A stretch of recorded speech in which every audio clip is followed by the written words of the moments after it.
Donc, je m'appelle Crispy Mermex, donc Crispy tout court, hein, ou Chris, comme vous voulez.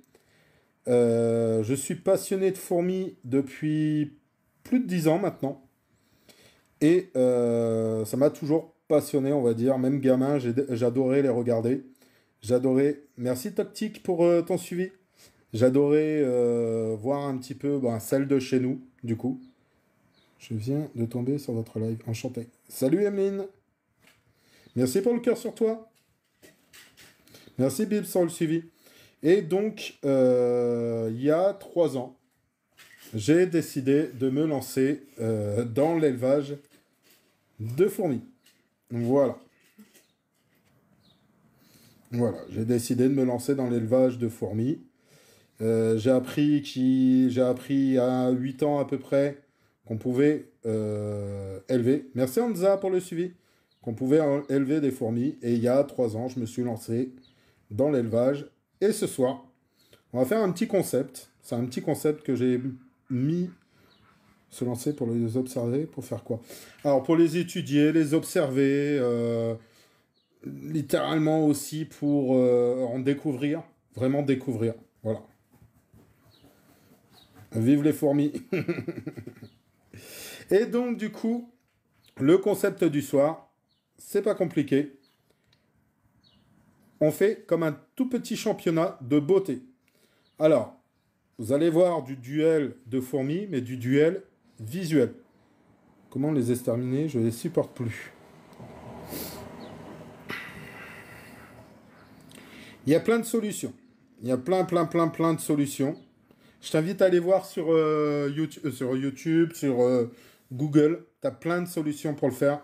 Il y en a beaucoup qui décrivent. Après, exterminer n'est pas un bon mot. Parce qu'on en a besoin des fourmis. On en a réellement besoin des fourmis. Mais tu peux tout simplement les écarter de ta maison. Voilà. Oui, mais c'est pour faire quoi avec? Pour l'observation. Je regarde, je les élève, je les augmente, et je vois leur comportement. Crazy, il a tout compris. Ah, Crazy, il a tout demandé, ouais, c'est sûr. Moi, je n'extermine pas les fourmis, au contraire, littéralement, je les préserve. Moi, je veux qu'elles augmentent chez moi, et je veux en avoir plein. Donc, on va faire, donc là, pendant la soirée, mon Dieu, il est dingue le gars, il est dompte. Ah non, je les dompte pas. Non, non, non, non. Non, non, non, non, non. Au contraire, je les laisse vivre leur vie, je les laisse faire ce qu'elles ont envie. Je ne les dompte pas. Elles sont indomptables, ces petites bêtes. Ah non, je ne fais pas de farine de fourmi. Non, non, non. Je fais du pain de fourmi, par contre. Je fais du pain de fourmi. Enfin, c'est mes fourmis qui en font.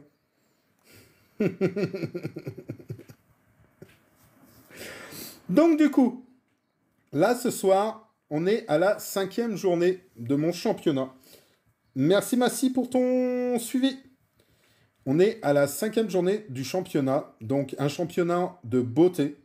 Donc, on va élire la plus belle fourmi de mon élevage pour l'édition 2025, donc pour l'année 2025.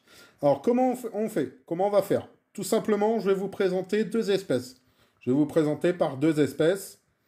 Et à la fin, vous voterez pour l'espèce que vous avez trouvée la plus belle, ou littéralement la plus convaincante, ou tout simplement celle que vous aimez.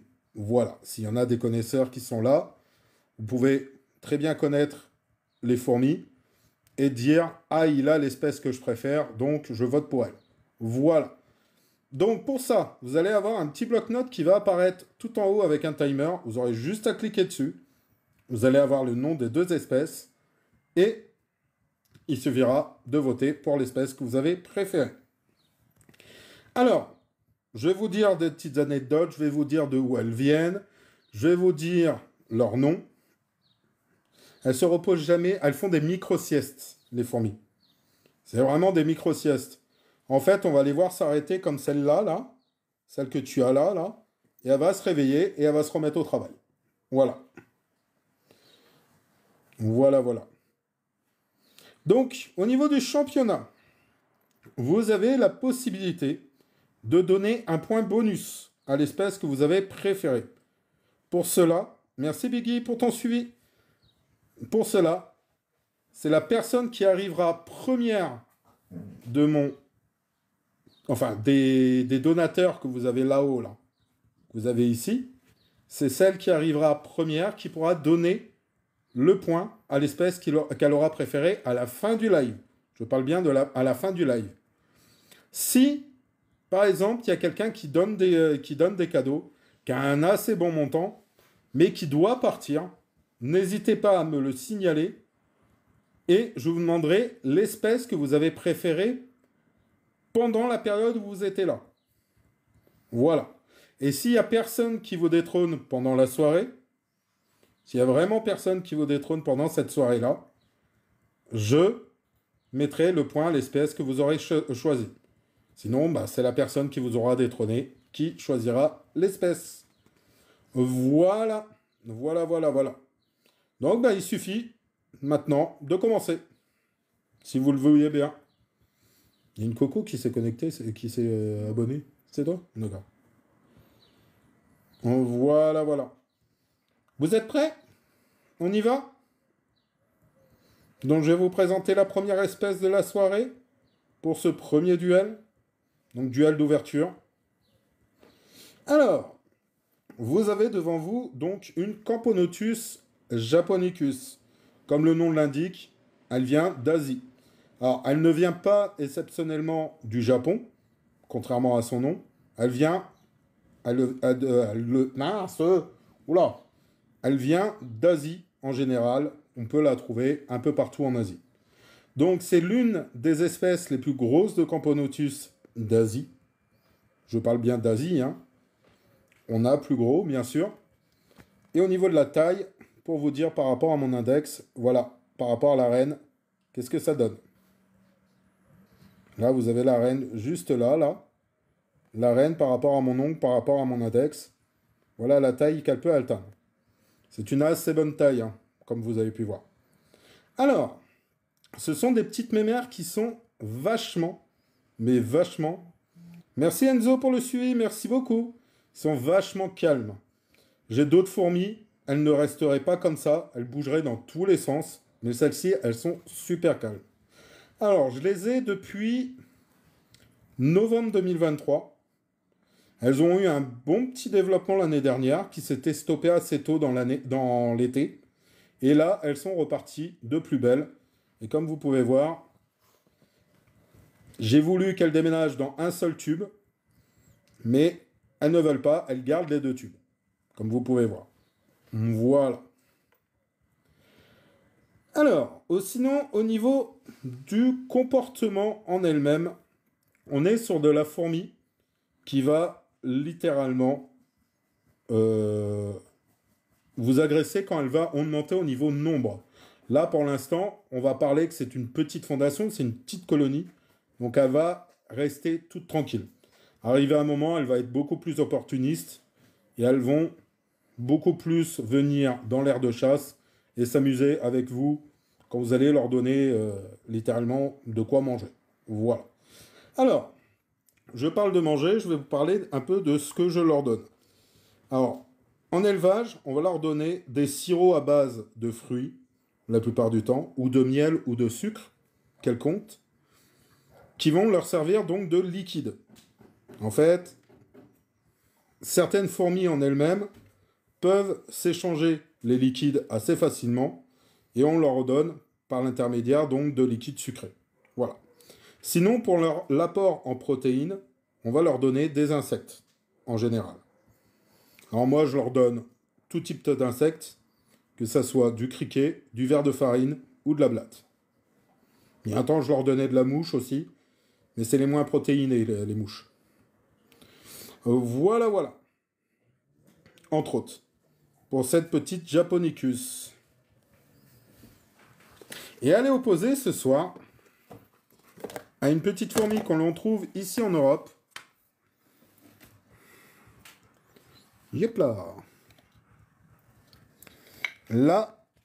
L'asus ambratus. Alors, vous ne rêvez pas, vous avez deux couleurs d'ouvrières. Je vais vous expliquer pourquoi.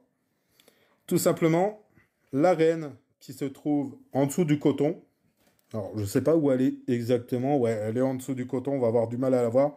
Vous voyez son gastre, donc là, elle bouge là.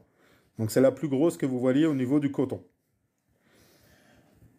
Alors, tout simplement, la reine que vous avez là et les ouvrières que vous avez noires ne sont pas de la même espèce.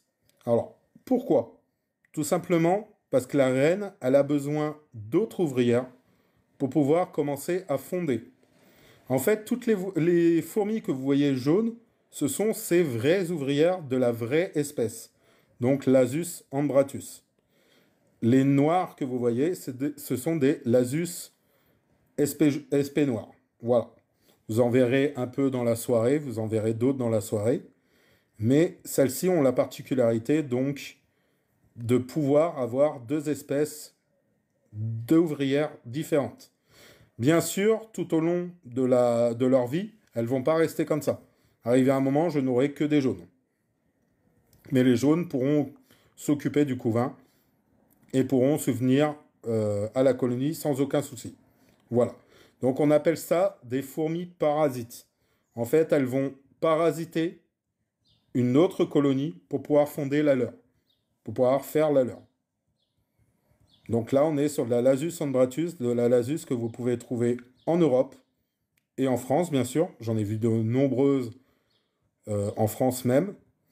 Et là, on est sur le tout début donc, de la colonie, avec 7 ou 8 petites ouvrières ambratus. Donc c'est plutôt pas mal, hein, le petit panache des deux. Donc vous avez deux couleurs différentes vraiment d'ouvrières, deux tailles différentes aussi d'ouvrières, comme vous pouvez voir. Elles sont un peu plus petites, les ambratus, mais elles sont magnifiques. Franchement, c'est magnifique à voir. Et comme vous pouvez voir aussi, le couvain est impressionnant. Vous avez énormément de larves de cocons. Donc la colonie en elle-même se porte très bien. Elle se porte vraiment très bien. Alors, au niveau des Lasus, ce sont des fourmis, au niveau de l'élevage, qui vont être un peu embêtantes. Elles sont toutes petites, elles vont très vite à se développer, et on va en avoir, arrivé à un moment, un assez grand nombre. Mais vraiment, vraiment assez grand nombre. Donc à partir de ce moment-là, on va avoir beaucoup d'ouvrières qui vont commencer à vouloir s'échapper et qui vont même pouvoir passer l'anti-évasion. Parce qu'en fait, au niveau de leur aire de chasse, on met tout autour de l'anti-évasion pour qu'elles évitent de s'échapper. Et bien, ces petites mémères, elles y arrivent très bien à s'échapper. Je peux vous le jurer. Voilà. Donc, si vous n'avez pas de questions, on va pouvoir lancer le vote. Et je vais vous réexpliquer comment voter. Allez, hop, je vais mettre l'Ambratus juste là. Je vais mettre la Japonicus juste là. Alors, pour voter, vous avez le petit bloc-notes qui est juste là. Vous avez juste à cliquer dessus et à choisir l'espèce que vous voulez. Donc là, ici, vous avez les Japonicus, Camponotus japonicus, et ici, les Ambratus. C'est à vous de voter. Alors, le criquet ne bouge pas, hein. C'est une ouvrière qui est en train de le bouger. Hein. Ne vous inquiétez pas. Hop, je vais essayer de vous mettre pour qu'on les voie toutes les deux. C'est un peu difficile.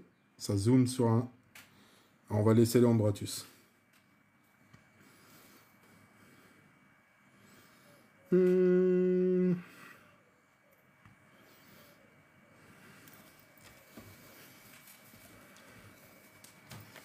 N'hésitez pas à voter. N'hésitez surtout pas. Donc vous avez l'Asus ambratus, juste ici.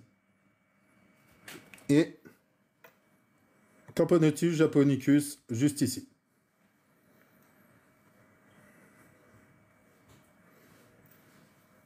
Il vous reste 50 secondes à voter. N'hésitez surtout pas.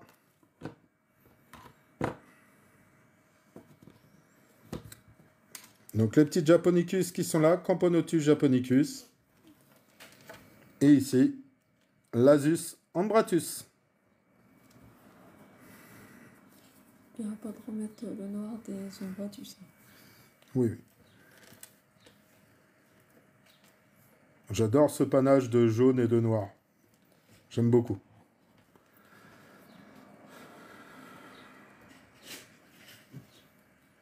Il vous reste 10 secondes à voter. Bonjour, tu fais quoi avec tes fourmis? Je les élève. Je les observe, je les étudie et je les élève. Et là, ce soir, on fait un petit championnat de beauté. Oh. Et c'est un 50-50. Il y a eu 4 votes. 50-50 entre les Camponotus japonicus et l'Asus ambratus. Je vous ai pas dit les résultats. Quand une fourmi, enfin une espèce gagne, elle obtient 3 points. Quand une espèce perd, elle obtient 1 point. Et s'ils font match nul, c'est 2 points chacune.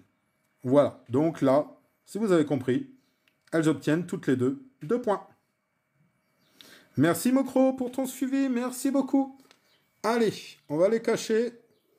Donc je les mets dans le noir comme ça leur rappelle en fait les souterrains, hein, quand elles sont en dessous de la terre.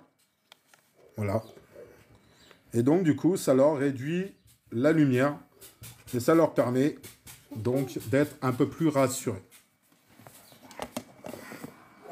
De stresser un peu moins et d'être beaucoup plus rassurés.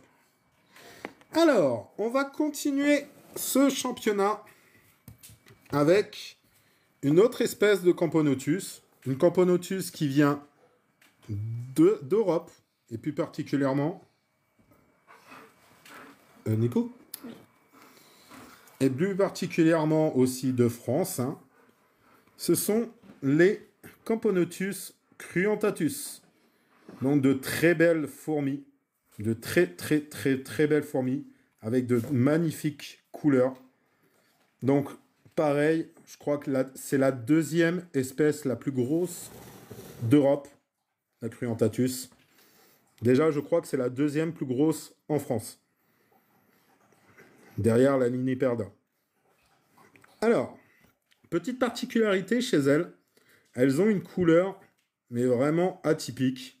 Un noir mat, mais vraiment mat, avec des couleurs un peu brunes au niveau du gastre. Alors, le gastre, pour ceux qui ne le savent pas, ce sont l'arrière des fourmis. Donc c'est la partie la plus grosse de la fourmi que vous avez à l'arrière.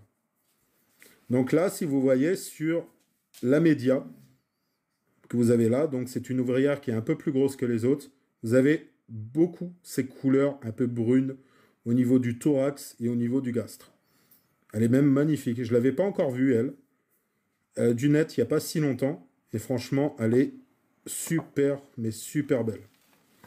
Alors la reine, pareil, elle a les mêmes couleurs, mais on le voit un peu moins. On le voit vraiment au niveau de la lumière. Là, on voit un peu le brun au niveau de la lumière. Franchement, ce sont des espèces qui sont vraiment, mais vraiment, vraiment magnifiques. C'est une espèce...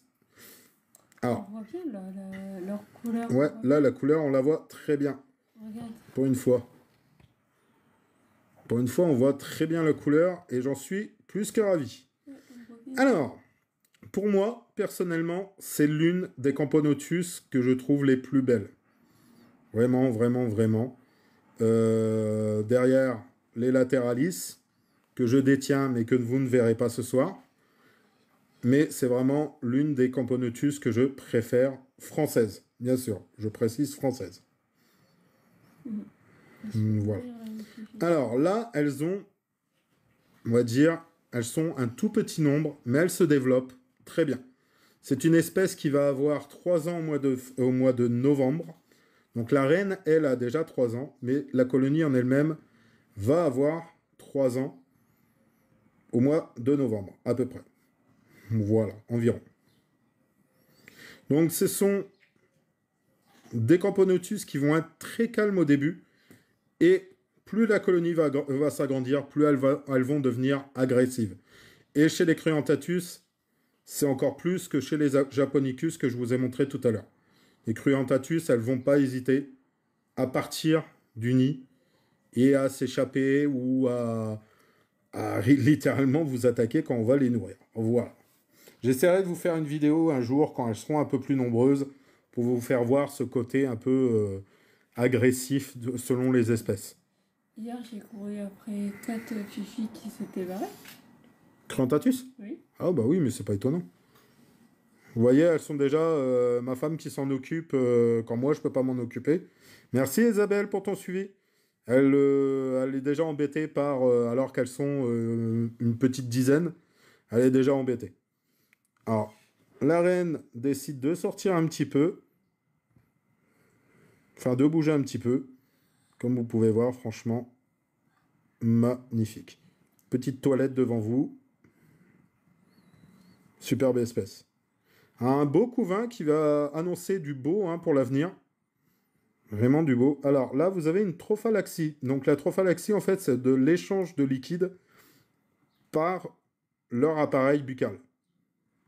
Voilà. Donc vous allez avoir de la nourriture qui va être échangée et vous allez aussi avoir quelques informations par rapport à on a trouvé à manger, on a trouvé un insecte à tel endroit, enfin voilà. Des informations un peu atypiques comme ça. Et là, vous l'avez avec la reine.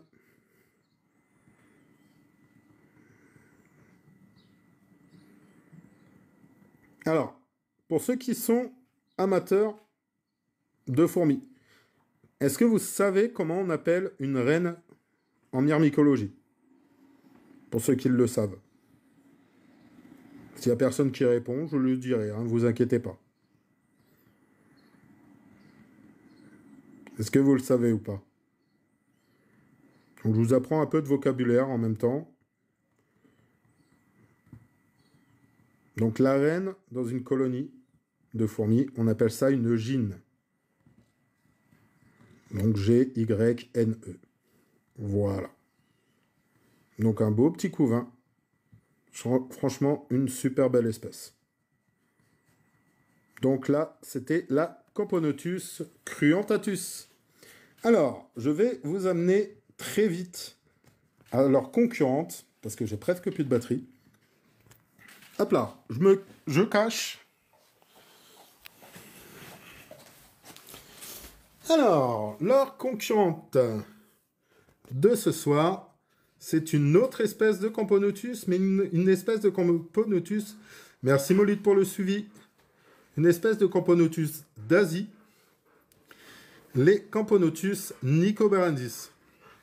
Alors, au niveau du développement chez elles, ça va très vite. Donc là, on est sur une colonie que j'ai depuis l'année dernière seulement. Et elles sont déjà beaucoup plus nombreuses que les Camponotus que j'ai pu vous montrer.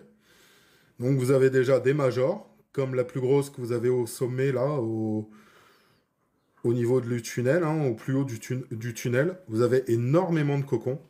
Et on va chercher une reine. Donc là, vous avez le reste de la colonie. Et on va chercher une reine. Vous en avez une juste là. Vous avez une reine qui est juste là. Alors, dans cette colonie, vous avez 3 reines. Donc c'est une colonie polygyne. Donc à 3 reines. Et là, elles se sont séparées. Donc typiquement, elles ont tous pris une place dans la fourmilière. On croirait des mobs. Des mobs? Tu peux décrire le mot que tu voulais dire? Parce que mob, pour moi, un mob, c'est quelque chose que l'on doit popper dans les jeux vidéo. Donc là, en fait, elles ont fait une séparation, ce sont dans les jeux vidéo. Ah bon bah voilà, on a le même terme alors. Bon bah je sais ce que c'est alors. Donc du coup, là on a eu une séparation des 3 reines. Donc vous en avez une qui est juste là, une qui est juste en dessous, et une juste là. Donc c'est totalement normal qu'elles se séparent, parce que c'est une colonie polygyne, mais les reines, arrivées à un moment, ne se tolèrent plus. Donc elles vont choisir un endroit dans le nid et y rester. Mais après, toutes les ouvrières que vous avez là vont travailler pour les 3 reines sans aucun souci. Et augmenter la colonie comme si c'était une seule colonie. Voilà. Donc ce sont des Camponotus qui sont un peu plus petites que celles que je vous ai montrées. Donc elles sont un tout petit peu plus petites. Merci pour le republier, merci beaucoup. Et elles sont plus que belles. Donc là, on est quand même sur une assez grande colonie pour un an. Donc elles sont un peu éparpillées un peu partout dans le nid. Faut savoir. Et là, elles sont beaucoup aussi dans l'aire de chasse. Je vais vous montrer. Parce qu'elles sont parties chercher à manger. Donc on a du mal à les voir. Voilà, là on les voit. Voilà pour les deux espèces de ce duel. On va passer au vote. Alors, là ça va être un peu particulier au niveau du vote. Je ne vais pas pouvoir vous montrer les deux espèces. Donc je vais vous en montrer une. Alors je rebranche mon portable pour qu'il puisse charger. Voilà, je vous montre les Cruentatus. Donc pour voter, c'est pas compliqué. Vous avez le bloc-notes qui est juste là. Vous avez juste à cliquer dessus et à voter pour l'espèce que vous voulez. Donc n'hésitez pas à voter pour l'espèce que vous avez trouvée la plus belle.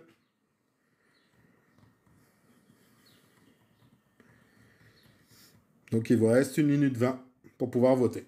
Allez-y, n'hésitez surtout pas.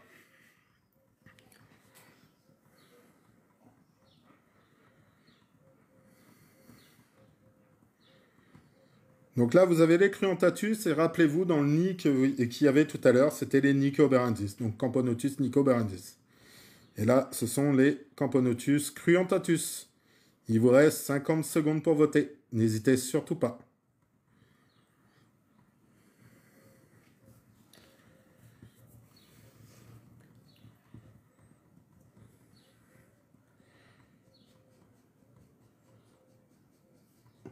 Ah, tous les trucs qui sont pris.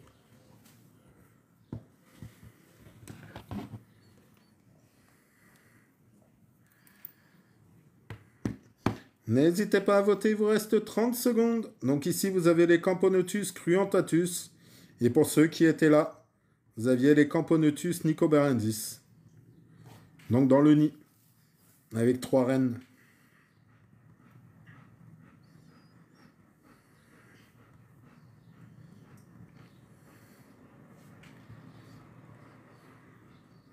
Et ce sont les Camponotus Cruentatus qui gagnent avec 100% des voix. Il n'y a eu qu'une seule voix? 2. 2? Ah. Voilà, donc vous avez voté pour ces petites mémères que vous avez juste devant vous. Très bon choix, même si j'aime bien les Nicoberendis aussi. Allez, on passe à quel duel là maintenant? Manica Scutellaris. Manica en premier. Alors, les Manicas. Donc, petite particularité chez les Manicas, elles ont du substrat. Donc, j'espère qu'on va bien les voir. Alors, ça gigote, hein. Ça gigote dans l'air de chasse. T'as sorti une pince? Non.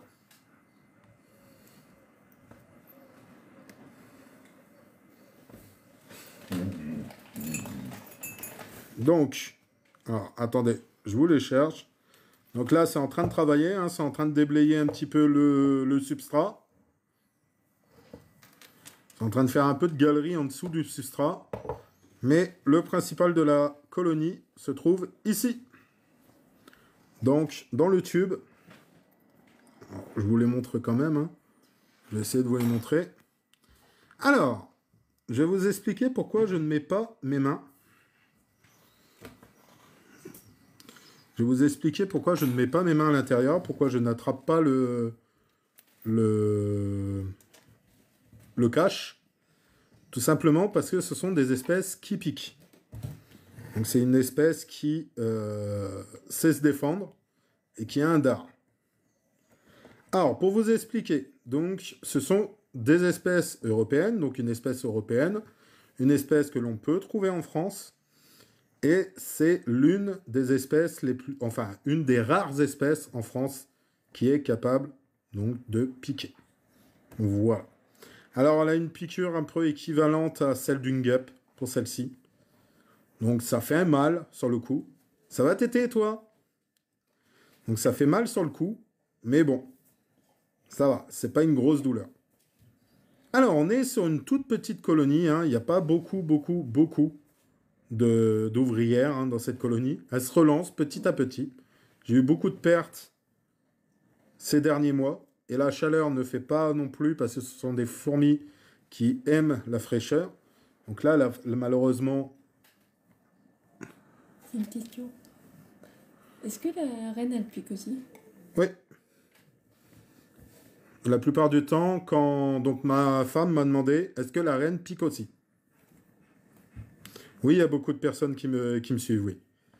Donc, oui, la reine pique aussi, la reine a un dard aussi, et c'est très bien s'en servir. Donc, voilà. Et des moments, la piqûre de la reine est un peu plus douloureuse que celle des ouvrières. Merci Rico pour ton suivi. Donc là, vous avez la reine qui est juste là en train de s'occuper un peu du couvain. Un peu en train de s'occuper du couvain. Et vous avez une toute jeune ouvrière qui est née il n'y a pas longtemps, qui est toute jaune par rapport aux autres. Vous voyez, les autres sont un peu rougeâtres. Celle-ci est toute jaune. Elle va prendre sa couleur dans pas très très longtemps. Salut, je viens d'arriver. C'est quelle espèce? Alors, nous sommes sur les Manica rubida. Elle fait des 9000, pas? Oui. Oui, oui, oui. Oui, j'en ai le vague souvenir, j'en ai un peu souffert. Oui, oui, je me suis déjà fait piquer. Alors, pour vous expliquer, tout simplement, j'ai retiré le cache, donc qui permet de la recouvrir et de les mettre dans le noir. Et malheureusement, je n'ai pas vu, j'ai bloqué une ouvrière. Donc l'ouvrière s'est défendue. Donc c'était ma bêtise. Voilà. Donc pour les Manica rubida, une petite espèce que l'on va retrouver dans des terrains humides et qui aime l'altitude. On peut la retrouver à 200 mètres d'altitude à peu près. Donc elle va aimer l'altitude et elles aiment beaucoup tout ce qui est pierre. Elles aiment être en dessous des pierres. Piqûre, alors, normalement c'est piqûre d'une guêpe. Moi je l'ai senti un peu plus parce que je ressens un peu plus la douleur. Moi, je suis un peu allergique aux piqûres d'insectes. Donc, j'ai mon doigt qui a gonflé et voilà. Mais sinon, c'est une petite piqûre de guêpe qui dure pas très très longtemps, quoi. Qui dure moins d'1 heure. Mais après, au niveau de la piqûre en elle-même, hein, c'est quoi l'espérance de vie? Question bête, pardon. C'est pas tu. Alors, coucou Linda, ça va et toi? Alors, ce n'est pas une question bête. C'est une très bonne question. Souvent, les ouvrières vont vivre la plupart du temps 1 an, voire un peu plus.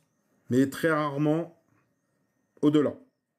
Pour une reine, ça va être quasiment... Merci Tarifam pour ton suivi. Pour une reine, ça va être aux alentours de 15 ans. 10 à 15 ans pour les manicas. Et ça peut monter à 35 ans pour certaines. Non. Non, non, non. Israël Tract, elles l'ont toujours avec elle. Merci Tété pour le suivi. Un point commun. Oui, la différence est super dingue. Hein, ouais, ouais. Ah, elles ont une intelligence de malade. Ouais, ouais, ouais, ouais. Alors, la manica en elle-même a été longtemps considérée comme... Merci pour les roses, merci beaucoup. A été longtemps considérée faisant partie de la famille des myrmicas. Donc les myrmicas, en fait, c'est une autre espèce de fourmi rouge comme vous avez là, qui pique aussi. Et pendant longtemps, elles étaient considérées comme des myrmicas. Il y a pas si longtemps, il y a moins d'une dizaine d'années, ils ont remarqué qu'il y avait une grande différence entre les deux. Tout simplement, il y en a une, elle a 2 pics au niveau du thorax, et l'autre n'en a pas. Donc les manicas ont non pas 2 pics au niveau du thorax, les myrmicas en ont. Donc ils ont décidé donc de les classer en tant que manica et non myrmica. Voilà, tout simplement.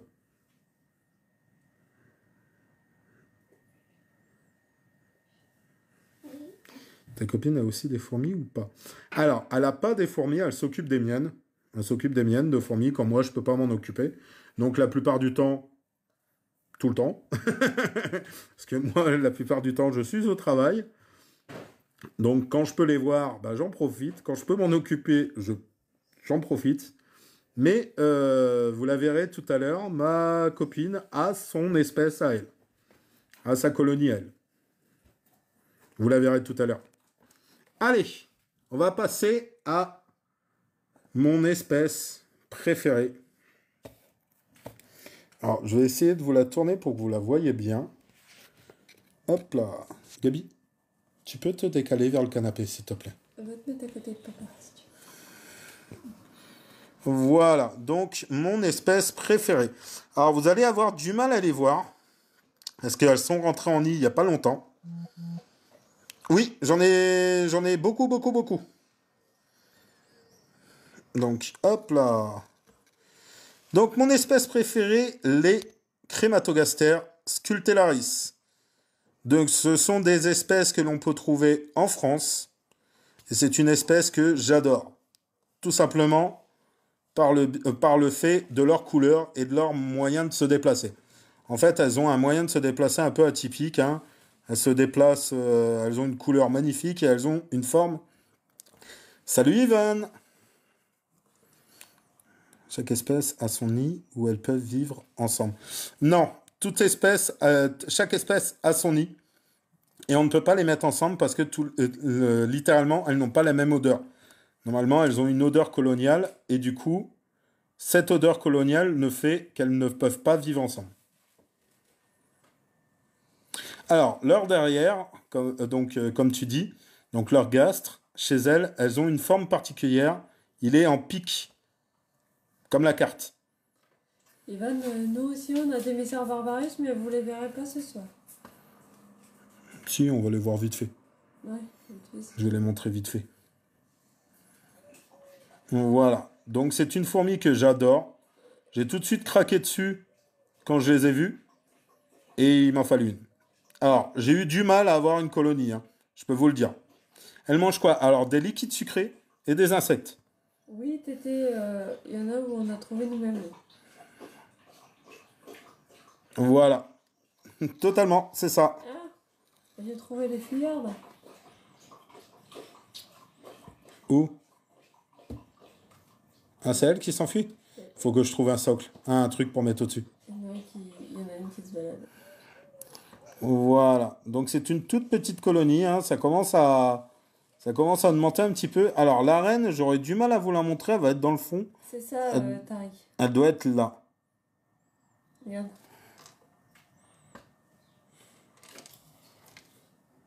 Ça se balade? Oui, ça va, D'accord. Bon, bah, il va falloir revoir ça alors. j'ai beau remettre du petit vaillé à chaque fois.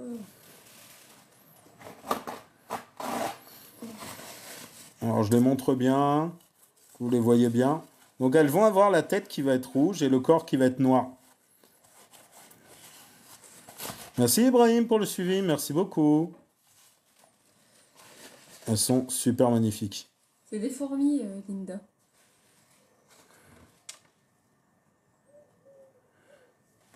Alors, pourquoi la passion pour les fourmis? Tout simplement, étant gamin, j'ai littéralement... Enfin, j'aimais déjà les fourmis étant gamin. Et j'aimais... Merci Kakou pour le suivi. J'aimais bien ce monde microscopique.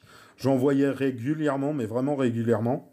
Et du coup, il y a 10 ans à peu près, j'ai appris que on pouvait les élever.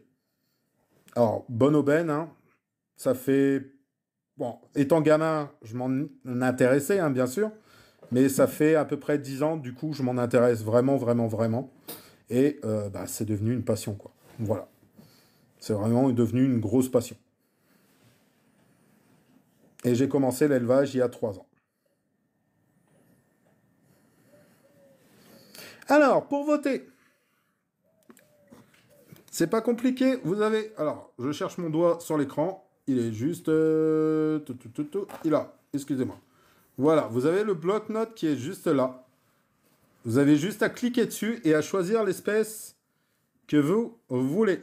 Donc, soit les manicas, soit les petites Scultellaris.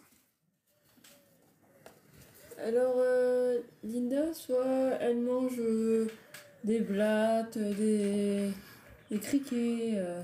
Elle mange des insectes en général et du liquide sucré. Donc en fait, la petite coupelle que vous voyez là, c'est un liquide. Donc là, c'est à base de fraises. Et elles adorent ça. Voilà. Donc elle les met sur du coton comme ça, en fait, pour les petites espèces, pour éviter qu'elles se noient. En fait, si on leur mettrait du liquide, il vous reste 15 secondes à voter. N'hésitez surtout pas. Si on leur laisserait le liquide comme ça,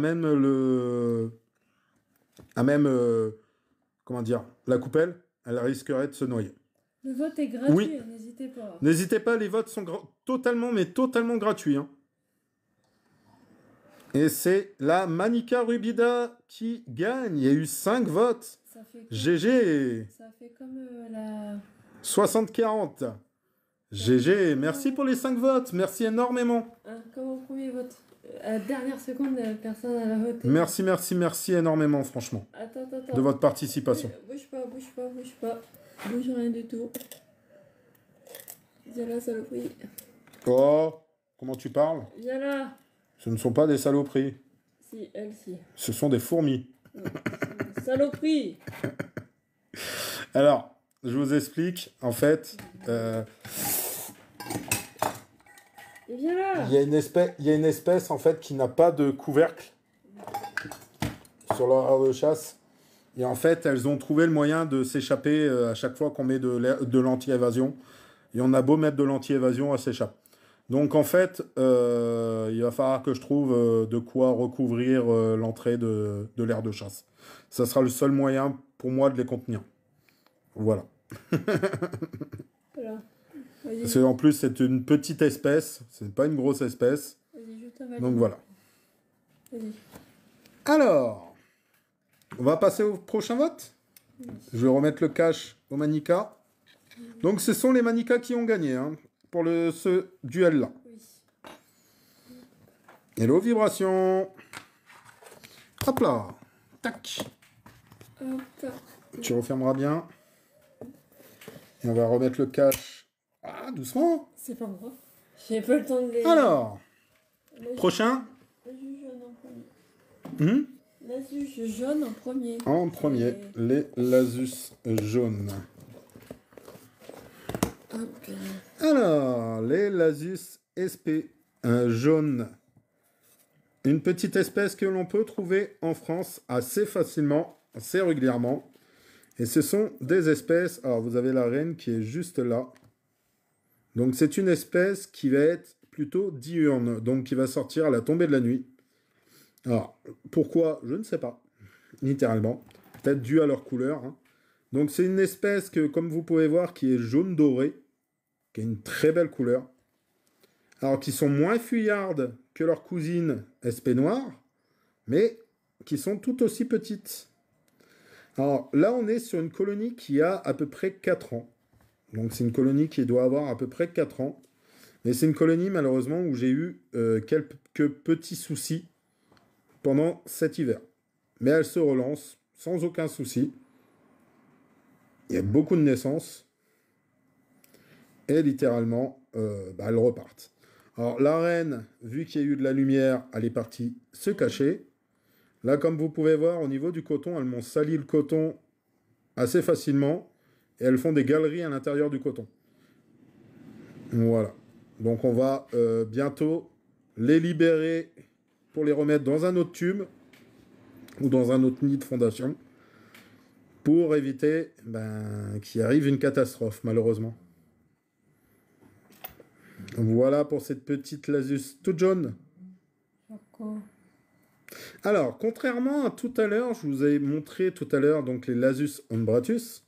Donc les Lasus ombratus, comme vous avez pu voir, il y avait 2 différentes bébés. Il y avait 2 différentes ouvrières. Là, on est sur les mêmes ouvrières, mais ce n'est pas la même espèce que vous aviez tout à l'heure. C'est pas du tout la même espèce. Tout à l'heure, on était sur une espèce dite parasite. Là, ici, vous êtes sur une espèce qui gère très bien sa fondation d'elle-même. Voilà. La grosse différence entre les deux. Et elle est opposée ce soir à une petite espèce d'un genre que vous avez déjà vu, hein, d'une famille que vous avez déjà vue, les crématogastères. Mais ici, on est sur de la crématogastère Auberti. Hop là. Une crématogastère qui est totalement, mais totalement noire. Là, tout à l'heure, vous aviez vu la crématogastère scutellaris, ma préférée, qui avait une tête rouge. Là, celle-ci n'a pas de rouge du tout. Elle a que des noirs. Alors, c'est une petite fondation, une très très très petite fondation qui est en train d'augmenter, qui est en train de réaugmenter tranquillement, hein, comme vous pouvez voir. Donc là, j'ai 4 ouvrières, j'en ai une 5e dans l'aire de chasse. Je dois en avoir au niveau de l'abreuvoir, mais je ne vois pas beaucoup. Et comme vous pouvez voir, il y a eu une naissance il n'y a pas si longtemps. Vous en avez une qui a une couleur un peu grise. Alors, quand elles naissent grises. La plupart du temps, les noires, elles naissent grises quand elles naissent, quoi. Et après, leur couleur, après la couleur que vous avez noire, là, vraiment, de l'ouvrière. Donc, c'est une très belle espèce aussi. Petite crémato, toute noire, qui vit en France aussi, mais celles-ci viennent du Maghreb, donc du nord de l'Afrique.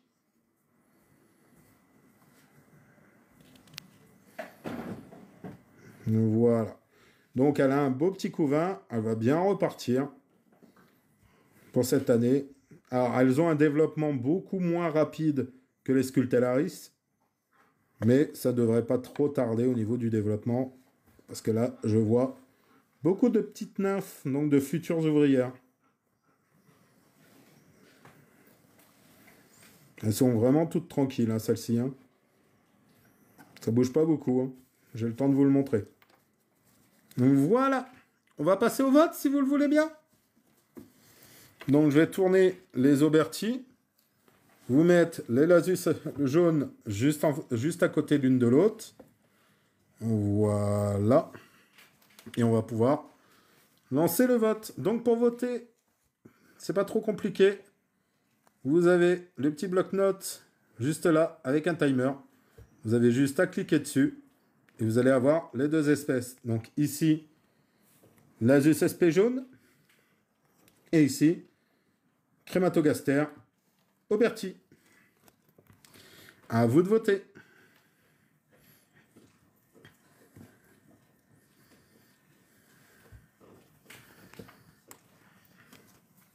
Jork.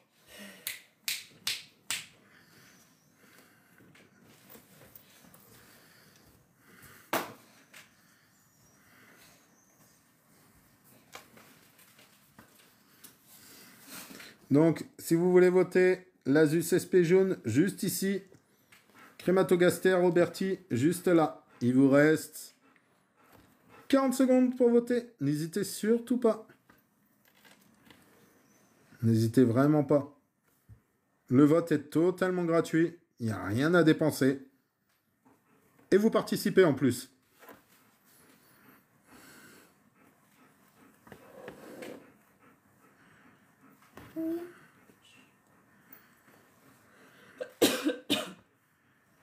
Il vous reste 20 secondes.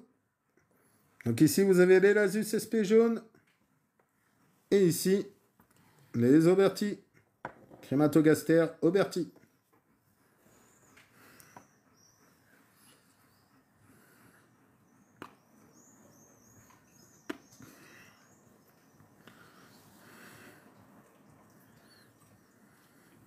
Et ce sont les Crématogaster Auberti qui gagnent avec 3 votes. GG à elle. Et c'est du 100%.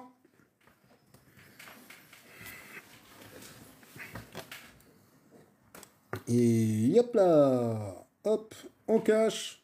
L'Asus SP jaune. On remet le pied pour pas que ça tangue de trop. Non, le pied, c'était pas elle. Non, c'était Auberti. Je te laisse refaire. Oui. Et on va continuer avec le prochain duel. Duel de l'Asus. Duel de l'Asus. Et on commence par les Lasus SP Coco, qu'ils ont explosé. Mais littéralement explosé. Il y a encore... De rien, Toto. Il y a encore un mois de ça, elles n'étaient pas ce nom blanc. Hein. Là, elles ont vraiment explosé. Alors, les Lasus bicolores Coco, tout simplement, c'est la colonie de ma femme. Voilà, donc une colonie qu'elle s'occupe elle-même, qu'elle prend plaisir à s'occuper, et qu'elle s'occupe très bien. Comme on peut voir, hein, ça augmente très bien.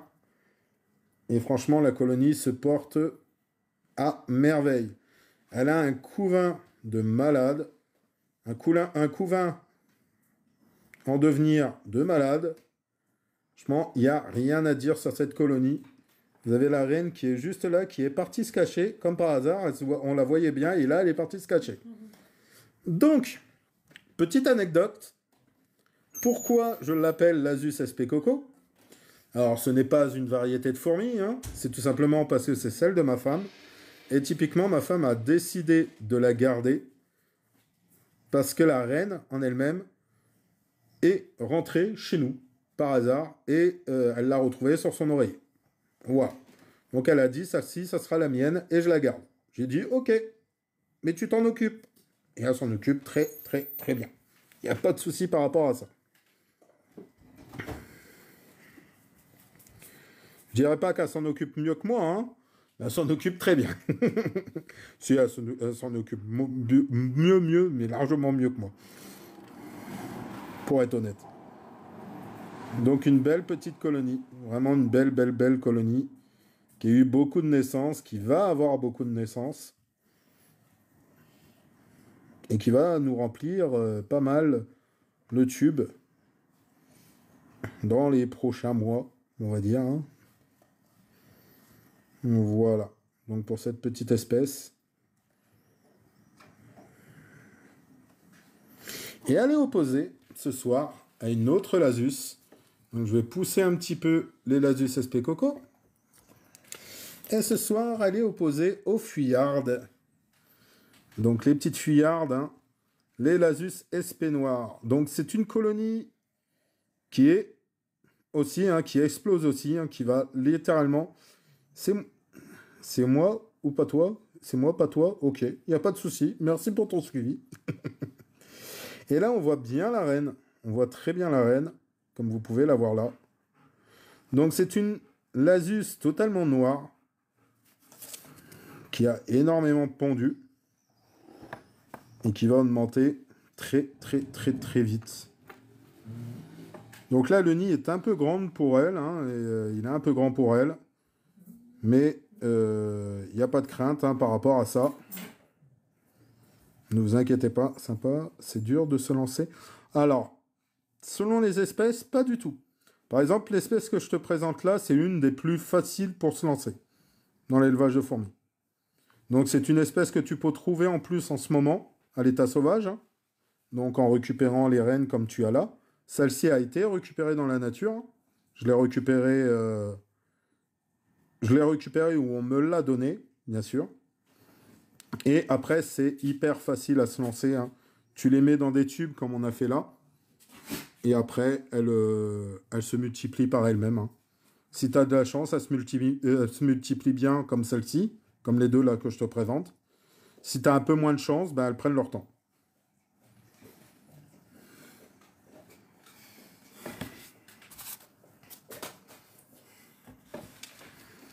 Voilà, donc la Lasus SP noire, typiquement la Lasus que vous retrouvez dans vos jardins. Donc la petite fourmi que vous retrouvez même chez vous, qui rentre assez régulièrement chez vous, et qui va chercher à manger, ou elle peut trouver à manger. C'est pour ça que vous la voyez assez régulièrement chez vous. Donc petite fourmi que vous trouvez beaucoup dans les jardins, et c'est l'une des fourmis les plus répandues en France. Voilà. Donc là, il y a un couvain de malade.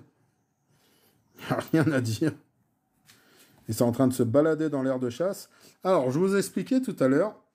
Donc, vous voyez, là, l'aire de chasse que vous avez là, donc c'est où on met la nourriture, en fait, elle n'est pas recouverte d'un... Elle n'a pas de couvercle. Donc du coup, ben, dès que l'anti-évasion qui a tout autour là ne fait plus effet, ben, elle se sauve. Alors il va falloir vraiment, vraiment, vraiment que je trouve une solution pour ne plus qu'elle s'échappe et que je puisse les garder à même l'aire de chasse. Donc bah, ça va être simple, hein, je vous le dis honnêtement.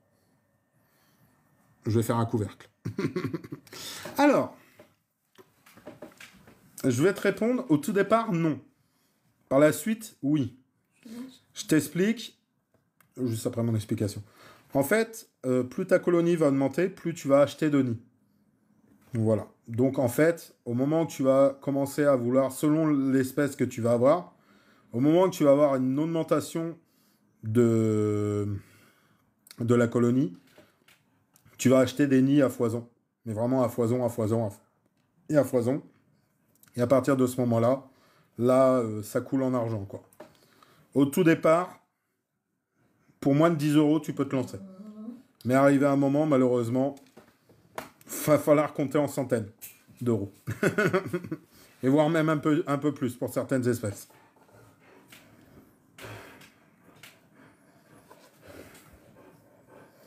Voilà, littéralement, en fait, c'est comme, on va dire, c'est comme toi. Plus ta famille va augmenter, plus ça va devenir cher. Bah, c'est la même chose. Et littéralement, tu augmentes une cité, là. En fait, tu augmentes une cité. Violence ou pas? Allez, on va lancer le vote. Entre les deux.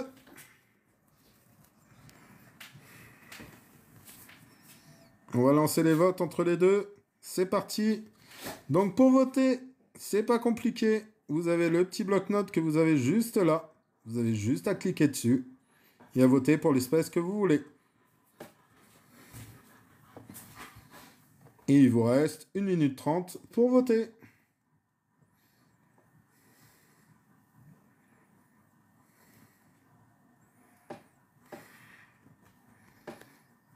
N'hésitez surtout pas à voter.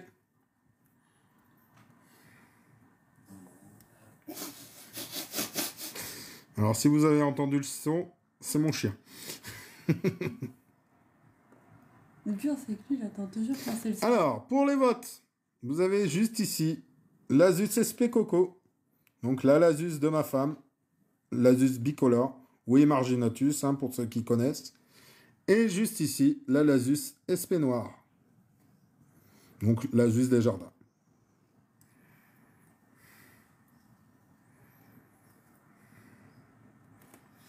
Alors, on me pose beaucoup de questions, donc c'est facile à se lancer, c'est facile à tout ça.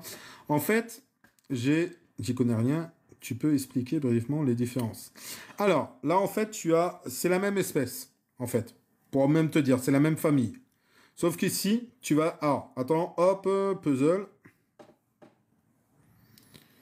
Alors, ici, tu vas être sur une fourmi qui va être totalement noire, mais vraiment totalement noire.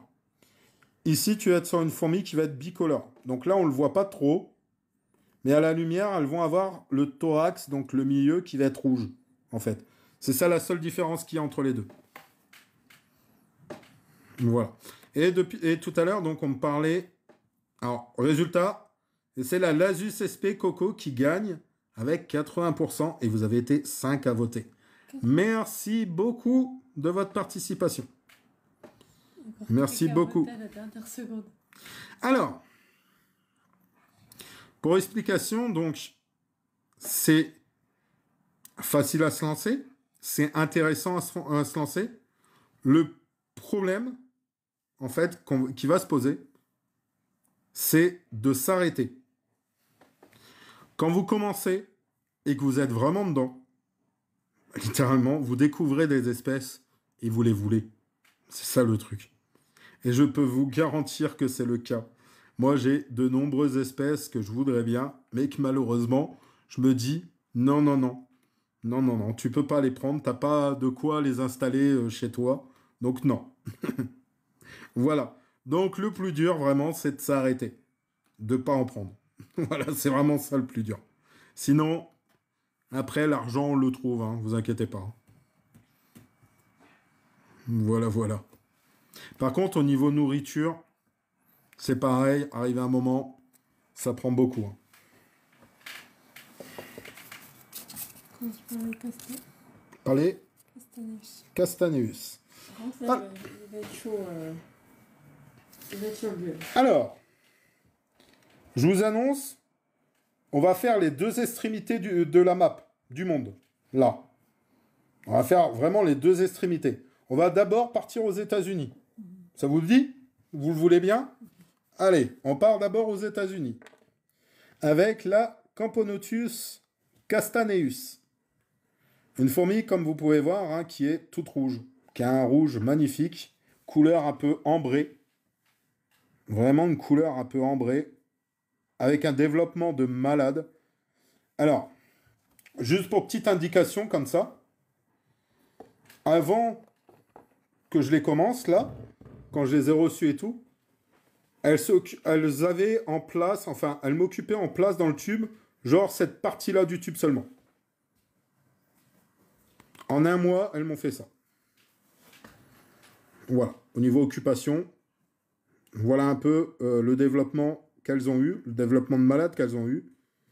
C'est extraordinaire. Alors, on est sur une fourmi qui nous vient donc des États-Unis, donc de l'Amérique du Nord, et plus particulièrement de Floride. Voilà.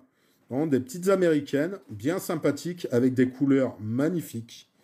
Mais vraiment magnifiques.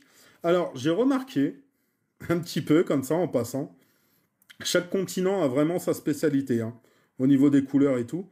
Chez nous, ça va être des fourmis plus ou moins toujours noires ou rouges. Voilà, noir et rouge, ou noir ou rouge. Aux États-Unis, ça va être beaucoup de fourmis qui vont être rouges.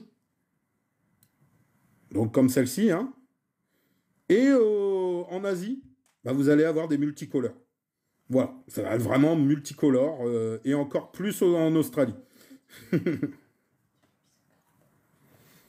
Je dis au revoir à mon fils, je dis bonne nuit à mon fils. À demain, mon grand.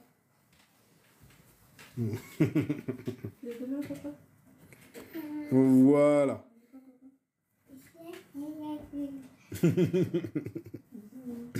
Voilà, mon fils va coucher. Il a participé un petit peu au live en même temps. Ça lui a fait plaisir. Et il part faire dodo. Alors, les Castaneus, donc une petite espèce qui va avoir un développement vraiment rapide. Enfin, pour les miennes, elles ont un développement vraiment rapide. Bien ambré. Tu veux rester ou pas? Tu veux rester ou pas? Bah, viens. Qui vont avoir une couleur bien ambrée, comme vous pouvez voir, avec des petites têtes noires. Alors là, la chose que vous voyez un peu noire autour d'elle, hein, enfin au centre d'elle, c'est un grillon, en fait, que j'aurais donné aujourd'hui. Aujourd'hui? Hier. Ouais, Hier. des papas. Tu restes ici? Oui. Bon, bah, reste avec nous. Et il m'a dit, dès que c'est fini, je vais au lit. D'accord. Bonsoir, faut-il avoir des autorisations pour avoir un élevage de fourmis? Alors, très, très, très, très bonne question. Très, très, très bonne question. Enfin, toute question est bien est très bien, hein, c'est pas ça que je veux dire. Alors, il n'y a pas de réglementation actuellement au niveau des fourmis. Donc, ce n'est pas comme les mygales ou les araignées, enfin, les mygales. Ce n'est pas comme les serpents ou tout autre reptile. Il n'y a pas de réglementation au niveau des fourmis. En fait, demain, je veux me procurer une Paraponera clavata, donc la fourmi balle de fusil. Je le peux. Je peux acheter ma Paraponera clavata, l'avoir chez moi, et risquer de me faire piquer. Alors, en mourir, non. Mais voilà. Littéralement, je peux l'avoir. Maintenant, il faut être raisonnable. La loi en elle-même, c'est à nos risques et périls. Voilà. C'est totalement ce que j'allais dire. Il faut être raisonnable. Il faut savoir... Castaneus. Oui, c'est ça, Clément. Il faut savoir que certaines espèces sont hyper dangereuses. Toutes les fourmis qu'on dit fourmis bulldog, donc les myrmicia, sont hyper dangereuses. c'est littéralement aujourd'hui la fourmi qui donne le plus de problèmes allergiques en Australie. Et du coup, il faut faire gaffe. Par exemple, aux États-Unis, où vient cette petite fifille, il y en a une qui, donc les Barbatus. Alors, c'est le nom entier, c'est j'ai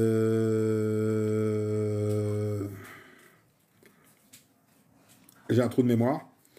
Alors, c'est typiquement notre Barbarus de chez nous, mais en Madame qui pique. Et sa piqûre est très, très, très, très dangereuse. Voilà. Enfin, sa piqûre n'est pas dangereuse, c'est la réaction allergique qui en est dangereuse. Voilà. Donc, toutes ces fourmis-là, on peut les avoir chez nous, mais ça nous risque et péril. Voilà, voilà. Et on va passer donc... Là, vous voyez, on était aux États-Unis. Là, par exemple, une seule fourmi de ton élevage, ça coûte combien? Une seule fourmi de mon élevage, ça coûte rien. Selon l'espèce, c'est plutôt la colonie en elle-même qui va coûter plus ou moins un certain prix. C'est quoi le nom que t'as dit? Barbatus. C'est je sais plus quoi, Barbatus. Bah en fait, tu peux les avoir soit en tant que reine seule, soit en tant que colonie. Sachant que plus ta colonie va augmenter, plus le prix va augmenter avec. Et selon les espèces, ça va être de plus ou moins cher. Voilà. Pour t'expliquer aux alentours comme ça. Pogonomyrmex barbatus. Voilà, donc le nom que je cherchais de l'américaine que je vous disais qui piquait et qui faisait très mal là-bas aux États-Unis, c'est Pogonomyrmex barbatus. Voilà. Et allez opposer ce soir, merci pour ta réponse, mais de rien, allez opposer ce soir à une autre Camponotus qui nous vient, elle, d'Asie. Salut, pourquoi les laisser dans un tube? Alors, au tout départ, la colonie, on va les laisser dans un tube. Tout simplement parce que les colonies, en fait, les fourmis aiment bien être dans quelque chose de serré, aiment bien être dans quelque chose de confiné. Plus ça va être confiné, mieux elles vont se sentir. Si tu leur donnes de l'espace, elles vont paniquer, elles vont être stressées et elles risquent soit de mourir, soit de rien de te donner. Donc en fait, au tout départ, on les met dans un tube comme ça, comme tu vois là. Donc la reine, comme celle-ci, elle va être dans un tube seule et elle va augmenter progressivement sa colonie. Et au moment que tu vas plus avoir de place dans le tube, soit tu rajoutes un tube pour pouvoir qu'elle continue à augmenter sa colonie, soit tu les mets dans un nid qui va être proportionnel à la taille de ta fourmi, un peu plus grand, pour qu'elle puisse continuer à se développer.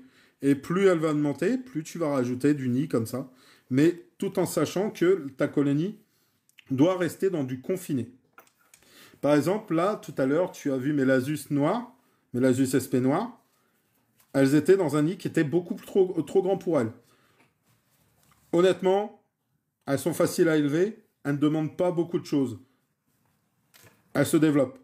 Mais si tu tombes sur une fourmi comme celle-ci, par exemple, la Fatchenkoi, qui est une fourmi qui va être têtue, qui va être soit ça passe, soit ça casse, tu peux risquer, en la mettant dans un nid trop grand, perdre ta colonie.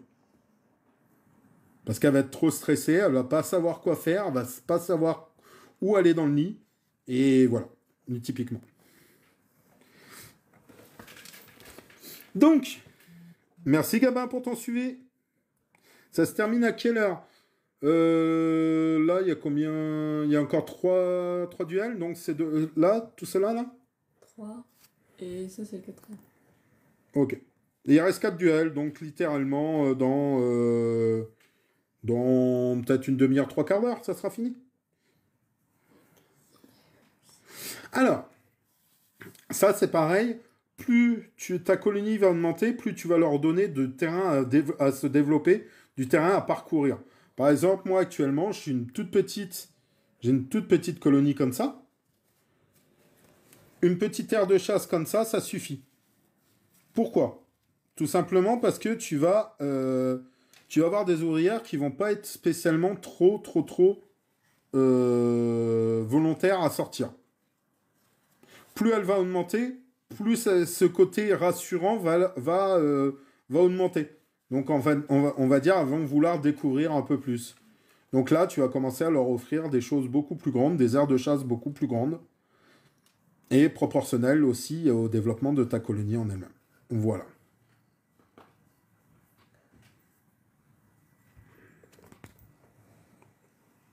Voilà. Donc, je vous présente la Camponotus fetchenkoi.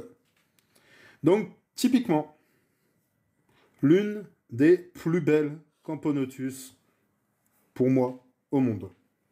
Au niveau des couleurs et du comportement et tout ça.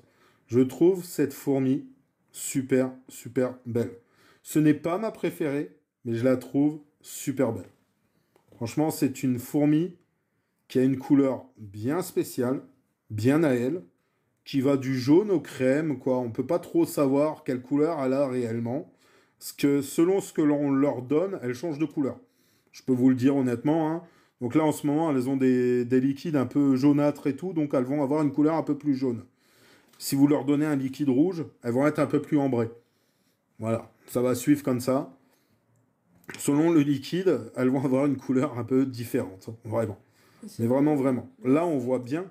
Hein, selon l'insecte aussi, quand elle le mange. Selon l'insecte aussi, quand elle le mange, par exemple, un insecte, ça a tendance à les rendre noirs. Donc, elles vont avoir le gastre totalement noir. Alors, c'est une observation qui est superbe à faire parce que on voit vraiment la couleur de ce qu'on leur donne à manger à l'intérieur d'elles. Voilà. Et c'est beau à voir. Franchement, ça peut faire des panaches de couleurs.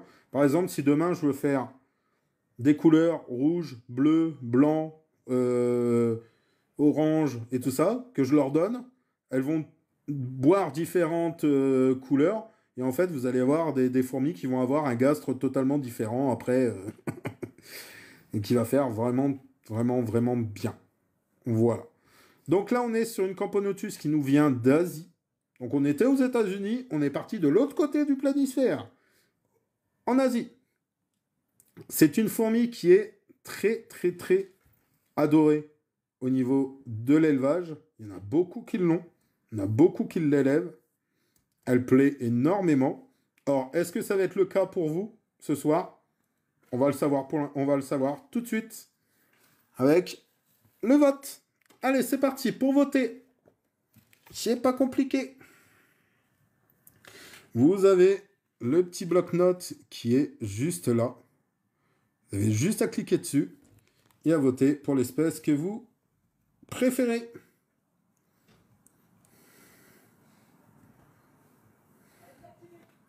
N'hésitez pas à voter, il vous reste 1 minute 30. Donc vous avez les Camponotus castaneus juste ici. Et ici, vous avez les Camponotus fetchenkoi.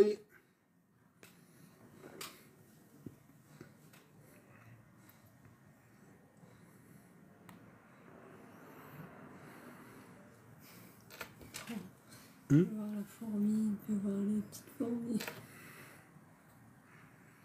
Donc n'hésitez surtout pas à voter. Votez vraiment, même si vous ne connaissez pas, votez vraiment pour l'espèce que vous aimez, enfin que vous trouvez la plus belle. Vraiment. Basez-vous là-dessus. Il vous reste 50 secondes.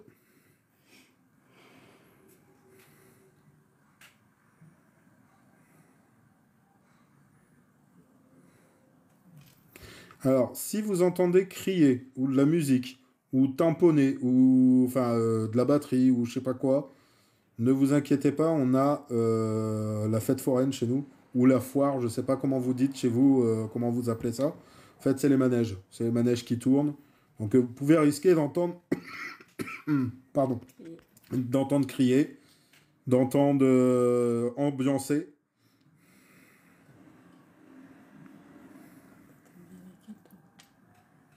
Et vu que je vis à côté, du coup, il vous reste 3 secondes à voter.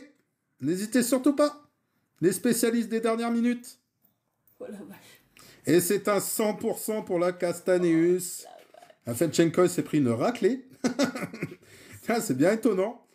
Donc, 100% pour la Castaneus. Vous avez été 5 à voter. Je vous remercie énormément. Merci beaucoup. La vache. Hop. Hop, on les cache. Pour les rassurer. Vraiment, vraiment, vraiment pour les rassurer.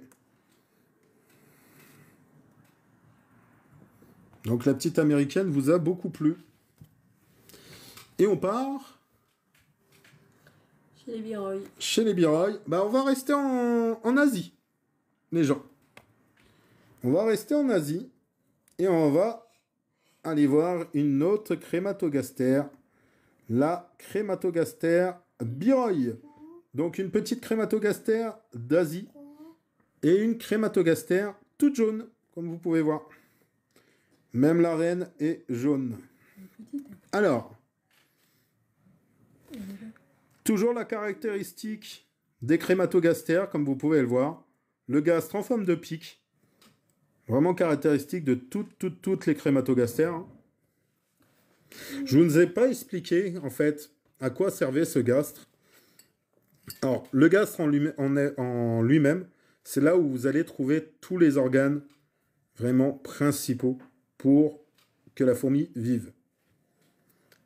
On y trouve typiquement, entre guillemets, hein, je vais dire le cœur.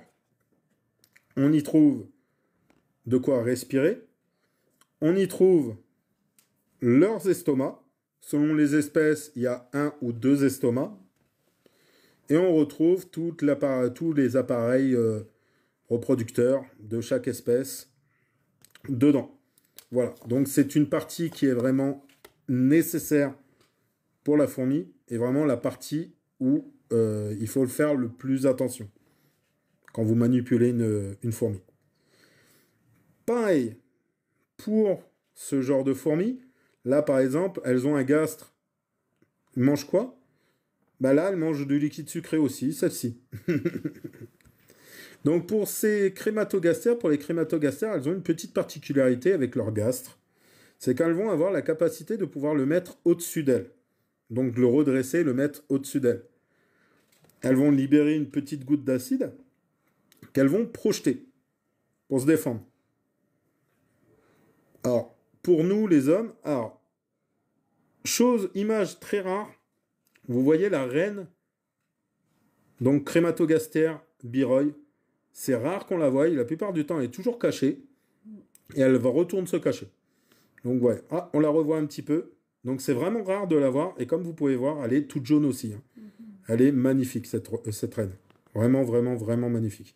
Et donc du coup, elles vont balancer cette petite goutte d'acide. Alors pour nous, humains, on va rien ressentir, mais pour des petits insectes, à peu près de leur taille, je peux vous garantir que ça leur fait mal. Voilà. Alors la reine, elle veut se montrer ce soir. Vous avez de la chance. Vous avez énormément de chance. C'est cool. Je suis content. Parce que d'habitude, on ne la voit pas. Alors, c'est une petite colonie qui commence à augmenter, à réaugmenter assez bien. Alors, au niveau du setup, là, tube, je trouve que c'est pas le mieux pour elles. Je sais pas, je trouve pas qu'elles sont si bien que ça. Il y a un manque d'humidité quand même en tube, au niveau des tubes ou quoi. Donc moi, j'ai décidé de les mettre, je vais les mettre là, j'attends leur module. Je vais les mettre dans un module que je vais pouvoir bien humidifier pour qu'elles soient au mieux, vraiment au mieux. Et là, la reine qui se montre, mais donc, qu'est-ce qu'elle a ce soir à vouloir se montrer comme ça? Elle veut faire sa petite star. Je suis sûr, je sais pourquoi. Je sais pourquoi elle fait ça. Elle veut que vous votiez pour elle. Alors, est-ce que ça va marcher? On le saura après. Mais avant, il faut que je vous présente sa concurrente. Et sa concurrente, donc je vous en ai parlé un petit peu tout à l'heure. Il s'agit des Myrmica rubra. Donc les Myrmica, deuxième espèce de fourmi que j'ai chez moi, donc française, qui peut piquer. Alors là, par contre, au niveau piqûre, on est plutôt sur une piqûre qui va être l'équivalent d'une petite piqûre d'ortie. Voilà, ça va irriter un petit peu, puis c'est tout. Alors, c'est pareil, dans le jargon général comme ça, humain, on va l'appeler la fourmi rouge. Je crois que vous l'avez tous entendu, hein, au moins une fois dans votre vie, dire fourmi rouge, fourmi rouge, fourmi rouge. Ben voilà, je vous les présente. Voici les fourmis rouges, ces célèbres petites fourmis. Alors, je sais pas vous, moi où j'habitais chez mes parents, j'en étais rempli de cette fourmi, tout simplement parce que j'habitais à des anciens marécages. C'est une fourmi qui va aimer énormément l'humidité et qui va aimer les endroits un peu avec du bois et tout ça. Voilà. Moi, par chez mes parents, il y en avait énormément. Et enfin, c'était bien humide. Et à chaque fois que je creusais avec mes petites pelleteuses et tout ça dans la terre, la plupart du temps, je tombais sur une colonie de Myrmica horribra. Alors, par chance, des moments, je me faisais pas piquer. Par malchance, des moments, je me faisais piquer. C'est pour ça que je peux vous garantir que ça fait une petite piqûre d'ortie. C'est pas méchant. Ça irrite. Ça picote. Je pense que tout le monde a été au moins une fois piqué par un ortie. Bah, ça fait exactement la même chose. Voilà. Donc on est sur une colonie qui a 2 ans et qui explose. Littéralement. Alors, j'avais réussi, au moment que je l'avais reçu, j'avais réussi à compter que j'avais 2 reines. Est-ce que j'en ai toujours 2? Je ne sais pas. Je peux pas vous dire. Je peux vraiment pas vous dire. Mais là, on est donc sur une colonie qui serait polygyne à 2 reines. Alors, contrairement aux Nicobarensis que je vous ai montré tout à l'heure, celles-ci vont toujours vivre à 2. Toujours. L'une à côté de l'autre. Et vont faire leur colonie à 2.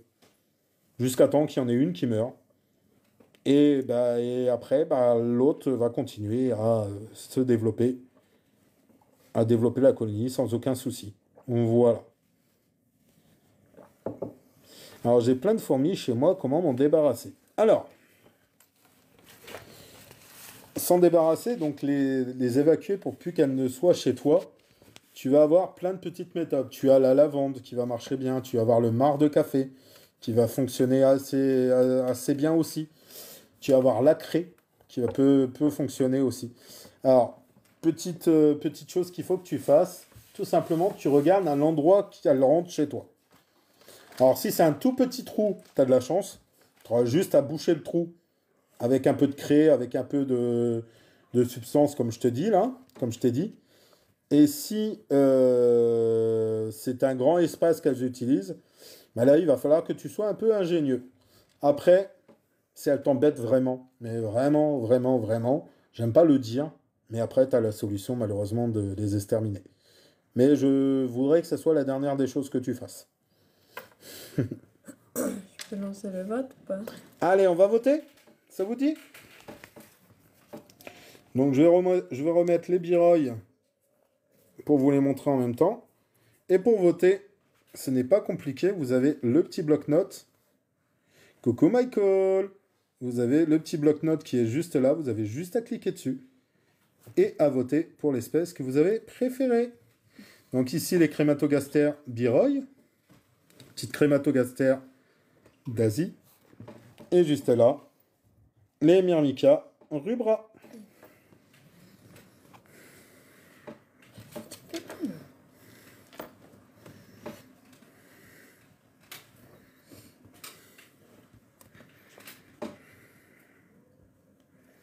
N'hésitez pas à voter, il vous reste 1 minute 10.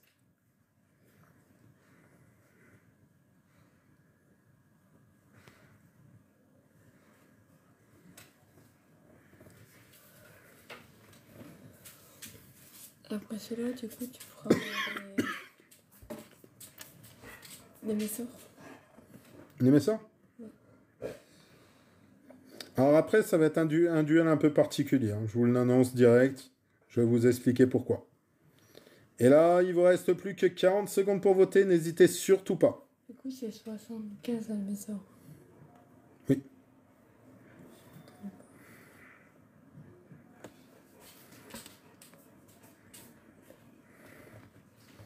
N'hésitez pas à voter. Donc les Biroy qui sont juste là. Et les Myrmica rubra qui sont juste là-bas. Et merci pour votre présence. Je ne le dis pas assez régulièrement, mais merci pour votre présence. Merci à vous d'être là. Merci de votre participation. Ça fait super plaisir. Et c'est la Crémato-Gaster Biroy qui gagne avec 100% des votes. À vous l'espère. Voilà, la reine. Et vous voyez ce qu'elle a fait. Elle est partie se cacher. Voilà, je me suis montré. Ils ont voté pour moi. J'ai gagné. Voilà, je repars me cacher. Allez, 100% pour la Crémato-Gaster Biroy. GG à elle. Gros GG à elle. Bah, les seuls à voir la... Alors, je vous emmène voir ma toute première colonie. Ma toute première colonie, donc les Messor Barbarus. Alors, dans ce duel, ça va être un peu particulier. Vous n'allez voir qu'une fourmi. Qu'une espèce, qu'une colonie. Donc, pourquoi? Tout simplement, la concurrente, malheureusement, je l'ai perdue il y a 2-3 semaines. La reine est morte, donc du coup, malheureusement, elle ne peut pas continuer. Elle ne peut pas continuer le championnat en elle-même. Donc, on fait gagner toutes les concurrentes. On fait gagner toutes les concurrentes qui sont encore là à 75-0, en fait. On ne donne pas une victoire totale de 100% pour l'espèce. On laisse un petit forfait, hein, c'est comme un forfait. Donc, du coup, on donne 75 points à la Messor Barbarus, donc ici présente. Et chaque journée, malheureusement, ça va être comme ça. Donc pour la Lasus SP bicolore, malheureusement que j'ai perdu. C'était ma Lasus à moi, hein, ma petite Lasus. Vous avez vu celle de ma femme tout à l'heure. Là, c'était la mienne. Et malheureusement, je l'ai perdue il y a 2-3 semaines. Et voilà. Donc on fait comme ça pour pas pénaliser malheureusement les concurrentes là. Et elles auront des points. Voilà. Coucou Fiona. Donc là, on est sur les Messor Barbarus, donc petite fourmi boulangère. Elles fabriquent du pain pour leur nourriture. Donc ça va super. Et toi, pour leur nourriture à elles fabriquent leur pain avec des graines que je leur donne. Voilà. Là, vous avez leur grenier à graines.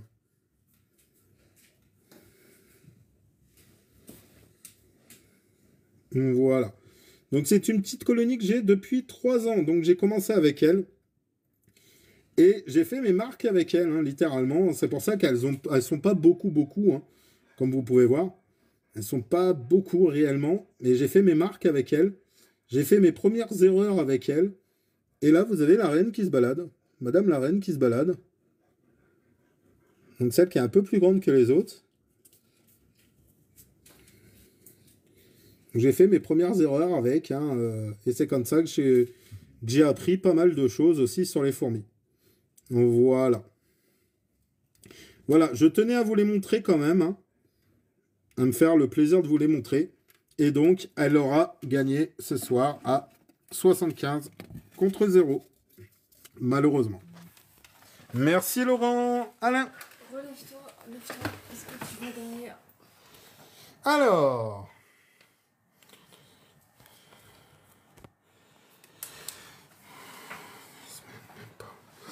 Hola Antenne, comment vas-tu? Et je connais pas la cause. Alors tu peux avoir plusieurs causes après au niveau de l'élevage en elle-même. Malheureusement, vu que je ne connais pas les paramètres, je peux pas trop te dire. Allez, là je vais vous montrer typiquement aujourd'hui ma plus grande colonie. Donc c'est le prochain duel. Donc on est sur les Myrmicaria brunea. Donc c'est ma plus grande colonie. On est sur le live championnat en fait. Donc là on est sur les Myrmicaria brunea. Une colonie qui se développe à une vitesse monstre. Tout le noir que vous avez là, c'est la colonie. Hein. Ce sont des ouvrières. vous avez la reine qui va être... attendez, je la cherche. Je la cherche, ma petite reine. Elle a bougé. Elle a bougé. Elle a bougé. Elle est juste là. Voilà. Elle est juste là, ma petite reine. Je sais pas ce qui se passe. Elle est beaucoup entourée, dis donc. Elle est beaucoup entourée, ça me fait un peu peur. Ils n'ont pas l'air de vouloir... Merci Antenne pour le paquet de roses. Est-ce qu'ils veulent qu'elle rentre? Ouais, ça a l'air d'être ça. Ça m'inquiète ça. C'est un comportement que j'aime pas trop. C'est un petit comportement que j'aime pas trop. Envers la reine.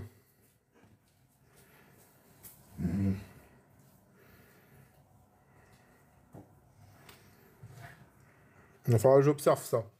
Alors, on est sur une colonie qui a 2 ans, qui s'est développée à une vitesse folle. C'est un punch, hein? Ah, à moins qu'elles ont vu la lumière et que ça les stresse, donc du coup ils veulent la mettre dans un endroit sombre.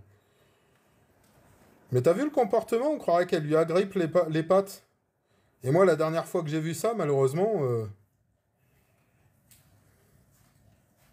Il dérange là pas longtemps, alors s'ils font ça...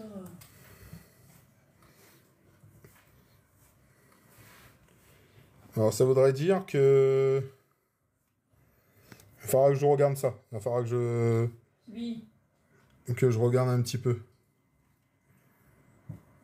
Moi, je les ai jamais vues comme ça auprès d'elles. Et là, elles se sont... Regardez. Là, elles sont calmées, là. Voilà, elle est avec le couvain, elle est à l'endroit où elle doit être d'habitude, et elles sont calmes. Donc je pense que c'est plus ça. C'est plus pour la sécurité de la reine, elle voulait qu'elle retourne. Merci Fiona pour le suivi. Parce que ça m'étonnerait quand même qu'il fasse un coup d'état comme ça, d'un seul coup, comme ça, là. Voilà donc pour les Myrmicaria bruna, une espèce que l'on retrouve en Asie, qui nous vient d'Asie. Une espèce à fort développement. Et elle est têtue, elle veut aller là, hein.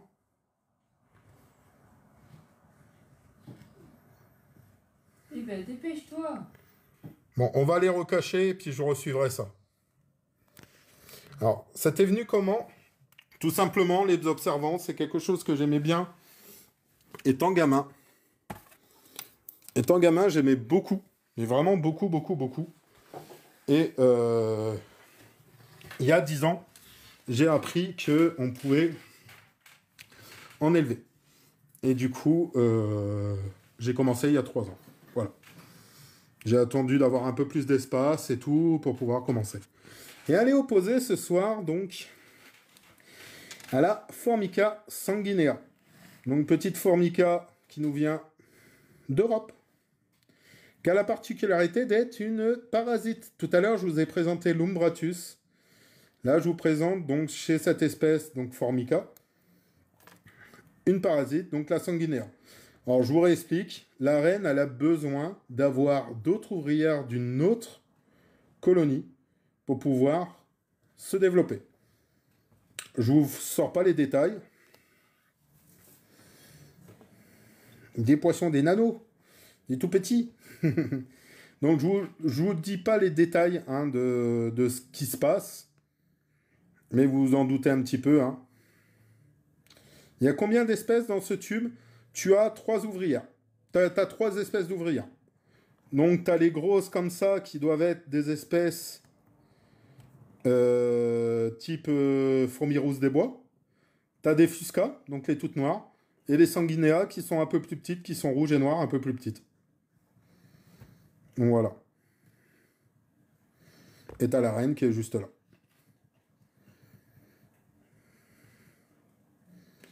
Donc en termes clairs, tu vois, quand on dit de mettre des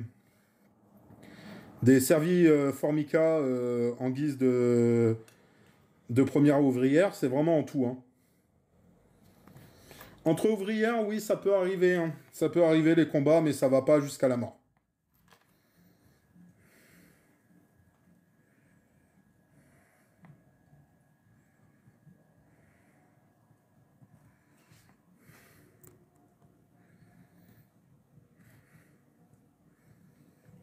Voilà, voilà, voilà. Donc pour cette petite espèce. Alors là, les cocons qu'elle a, là, elle, là, c'est elle qui les a pondus. Hein. C'est ses cocons à elle. Et sinon, les cocons de Fusca et tout ça, ils étaient déjà avec elle au moment que je les ai reçus. Que je l'ai reçu. Allez, on va lancer le vote. C'est parti. Ça devait être d'espèces différentes. Ça devait être de colonies différentes. Allez, pour voter, n'hésitez pas. Vous avez le petit bloc-notes juste là. Vous avez juste à cliquer dessus et à voter.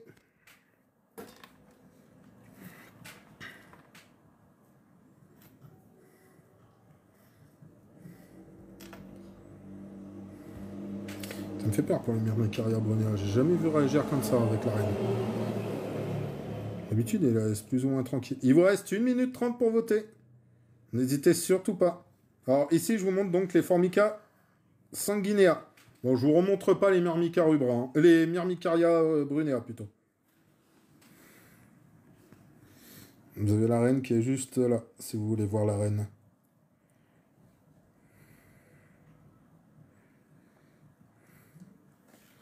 Tiens, la petite Ruffy Barbis que tu m'avais donnée, Antenne, elle est bien repartie. J'en suis très... Dommage pour la colonie qu'elle avait fait. Elle avait fait une super colonie et elle est très bien repartie. Je suis hyper content. J'ai J'ai des naissances de partout.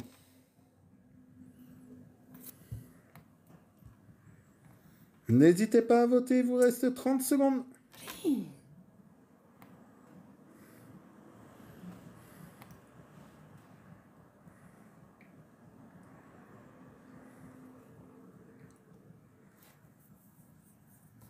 Ah, dommage. Moi, je fais rien d'extraordinaire avec elle, hein, le truc. Hein. C'est que... Petite... comment ça dire? Petit liquide sucré tous les 2 jours avec petit insecte tous les 2 jours. Et ce sont... C'est à 50-50 entre la Myrmicaria brunea et la Formica sanguinea. Vous avez été 4 à voter. Merci beaucoup à vous. Merci énormément à vous. Et on va passer au dernier duel. Le dernier duel de la soirée. Et on commence par les Maculatus. Ok. Tac. Les Maculatus. Alors les Maculatus, ils sont en train de se préparer un coup d'état, mais contre moi, là. Elles sont à l'entrée, là. Elles sont toutes entourées l'une des autres, en train de discuter entre elles. Je crois qu'il va y avoir un coup d'état. Vous croyez que j'ai à me méfier? Faut que je me méfie, là, non? Surtout celle-là qui est à l'entrée, là, du nid. Elles nous font un petit... Non, elles nous font une petite... C'est une petite réunion Tupperware, je pense. C'est une petite réunion Tupperware, ça.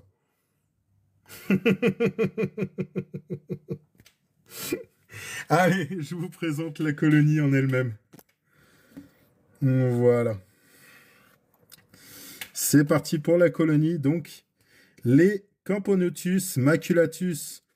Alors, la seule représentante africaine que vous verrez chez moi, alors pas que je n'aime pas les fourmis africaines, tout simplement, je n'ai pas eu de chance avec les fourmis africaines. Je vous le dis honnêtement. J'en ai pas eu beaucoup, et c'est la seule qui a fonctionné. Donc là, on est sur une colonie qui a bientôt 3 ans, et qui est toute jaune, avec des belles petites majors, et la petite reine qui est juste là. Elles ont un développement là cette année qui est monstre, ça augmente à foison. mais vraiment, vraiment à foison. Et celle-ci vient de Madagascar. Oui, je suis arrivé de le dire. Voilà. C'est une colonie, mais vraiment un plaisir à regarder, qui augmente tout petit peu par petit peu. J'ai eu beaucoup de pertes l'année dernière, et là, elle remonte, mais vraiment, vraiment, vraiment beaucoup. Franchement, belle petite colonie. Alors, le nid n'y est pas pour rien. Le nid n'y est vraiment pas pour rien, hein. J'ai lu différents petits documents et tout ça, différentes méthodes et tout. Et ça revient souvent que le béton cellulaire ou la pierre reconstituée est le mieux pour elle. Et je le vois. Je vois vraiment la différence. Elles sont beaucoup, beaucoup, beaucoup mieux depuis que je les ai mis dans du béton cellulaire.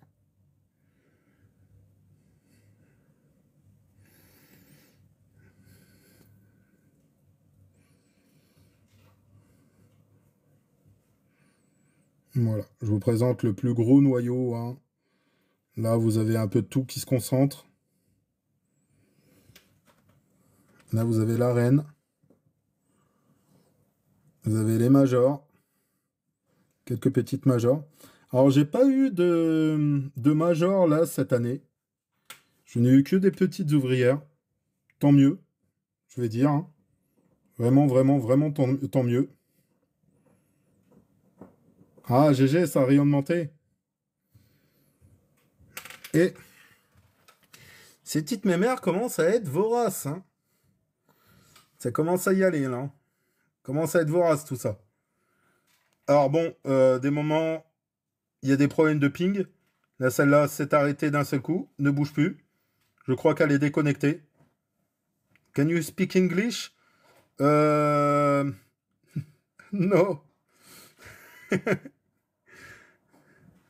Very, very bad. My English is very bad, bad, bad.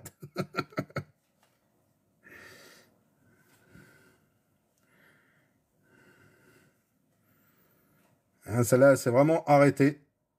Elle est tétanisée. Elle ne bouge plus.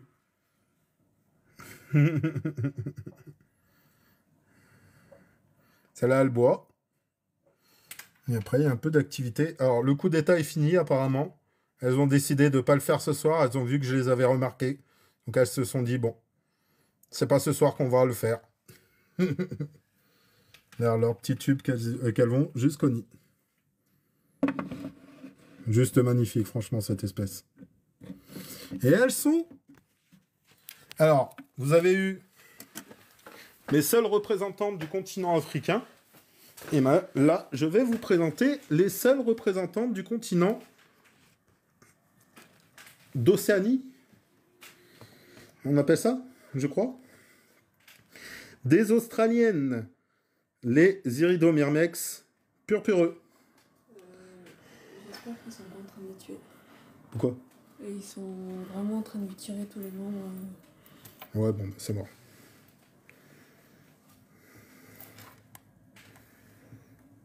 Voilà, donc les petites purpureux. Une belle petite espèce. Que l'on surnomme fourmi à viande là-bas en Australie. Il y en a une qui vient de naître il y a pas longtemps. Ouais, vous avez une naissance là, tout juste, hein. Vraiment pas la couleur du tout.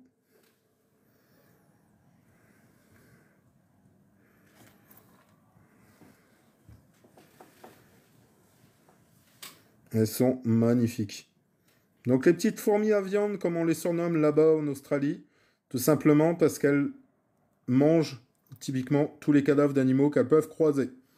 Donc ce sont des très très très très bonnes, on va dire, fourmis... alors j'aime pas ce terme-là, poubelle. Et là-bas, ils aiment. Ils aiment, ils aiment, ils aiment. Ils aiment beaucoup. Voilà. Donc là, on est sur une jeune colonie, hein, enfin une jeune fondation, qui augmente petit à petit, qui commence à être en bonne activité. Franchement, rien à redire. C'est bien actif, ça bouge dans tous les sens. Ça dépiote tout, vraiment tout. Il y a du beau couvain. C'est impeccable. Et on va passer au dernier vote de la soirée, si vous le voulez bien.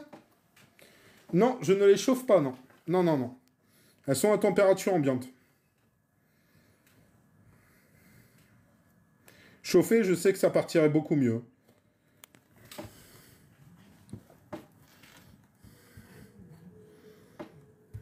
Ça fermé.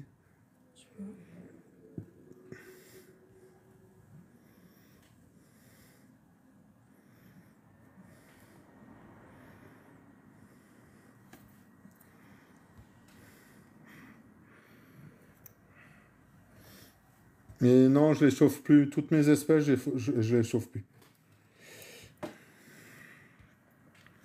Toutes mes espèces, je les chauffe plus. On va dire qu'avec les températures qu'on a en ce moment, chauffer ne sert pratiquement à rien. N'hésitez pas à voter. N'hésitez surtout pas à voter. Merci RBX pour ton suivi. Merci beaucoup.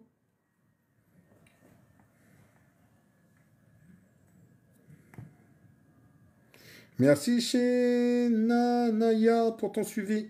Merci beaucoup. Il vous reste 50 secondes pour voter, n'hésitez pas. Donc vous avez le petit bloc-notes là. Vous votez pour l'espèce que vous avez préférée. Donc soit les Maculatus, soit les Iridomermex purpureux. Alors c'est un vote pour un championnat de beauté de mes espèces. En fait, on est en train d'élire l'espèce la plus belle de mon élevage. Et du coup, on vote pour l'espèce la plus belle. Voilà. Donc, selon celles que tu trouves les plus belles, bon, t'étais pas là à la présentation de la Maculatus, malheureusement, mais selon celle que tu trouves la plus belle, tu votes pour celle que tu veux. Voilà.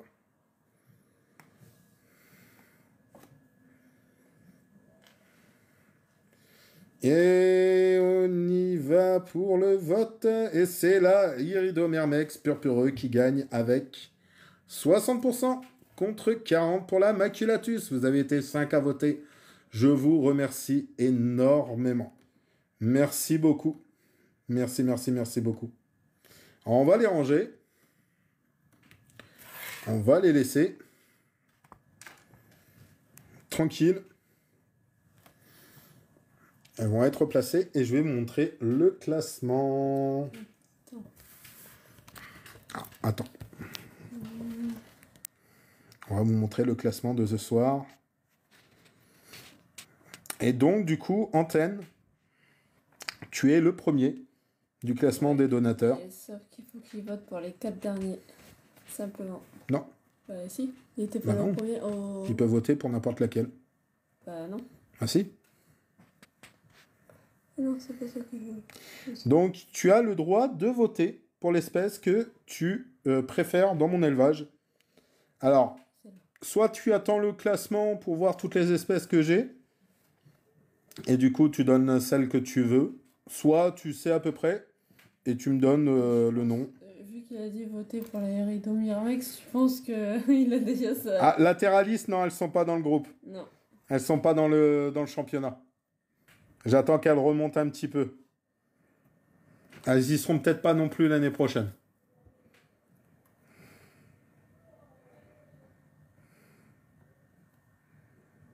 Attends, je vais te montrer le classement. Je vais te montrer le classement. Ouais, mais Quoi? peut-être selon celle qui va donner, peut-être que ça va changer. Voilà. Donc, Oui. voilà pour le classement d'aujourd'hui.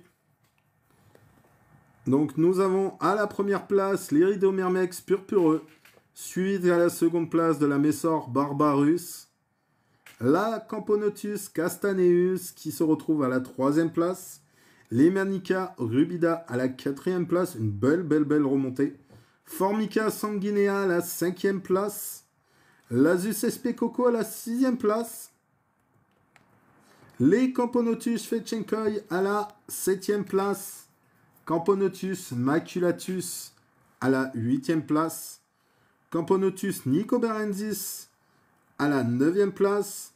Les Crématogaster Roberti à la 10e place. À la 11e place, nous retrouvons les Crématogaster Biroy. On a une suivie de Crématogaster là. Les Camponotus Japonicus à la 12e place. Suivi des Crématogaster Scultellaris qui font une chute. À la 13e place, les Myrmicaria Brunea. En espérant que la semaine prochaine, elles soient encore là. À la 14e place. Elles ont monté, ils étaient 19e. Les Myrmica Rubra à la 15e place. Les Lasus SP Noir T500 à la 16e place. Les Camponotus Cruentatus à la 17e place. Ça remonte. À la 18e place, on a les Lasus Ombratus. La 19e place, les Lasus SP Jaune. Et mes regrettés petites Lasus SP Bicolore à la 20e place. Sachant qu'ils peuvent pas Sachant que tu ne peux pas voter pour les Lasus SP Bicolore. Oui, vu qu'elles sont éliminées du championnat, malheureusement. Donc la reine est... La reine est dead. En espérant que ça soit pas la même chose pour la Myrmicaria la semaine prochaine. Alors... Tac. Tu peux voir là-bas? Le temps qu'il choisisse celle qu'il veut. Alors, pour le championnat, pour la 6e, Castaneus, juste pour la couleur de la gine. Castaneus. Ok, je mettrai ça après. Voilà. Donc, pour la 6e journée, nous allons avoir les Camponotus maculatus qui vont être opposés aux Camponotus japonicus. Beau duel. Les Formica sanguinea opposés aux Iridomermex purpureux. Les Messor barbarus opposés aux Myrmicaria brunea. On va croiser les doigts parce que les Messor barbarus, ça fera 2 combats que... Voilà. Les Myrmica rubra opposés aux Lasus SP bicolore. Du coup, là, c'est la... Donc là, c'est sûr que la Myrmica rubra gagnera ce match-là. Ensuite, les Lasus SP noir T500 opposés aux Camponotus Fetchenkoi. Les Lasus SP Coco opposés aux Crématogaster Biroy. Les Crématogaster Roberti opposés aux Camponotus Castaneus. Et les Crématogaster... Les Crématogaster Scultellaris opposés aux Lasus SP jaune. Les Camponotus nicobarensis opposés aux Manica rubida. Et les Lasus ombratus opposés aux Camponotus cruentatus. Merci Antenne, bonne soirée à toi. Donc on met ton petit point au Castaneus et on va attendre voir. On va attendre voir s'il y a un changement. Bah oui, ils vont être au 2e. Castaneus, ils sont juste là. Modifier le résultat. Je crois que c'est ça. Non, c'est... des bêtises. Information, je crois. Point supplémentaire. Ajouter. Hop là. Description. Point donné par Antenne.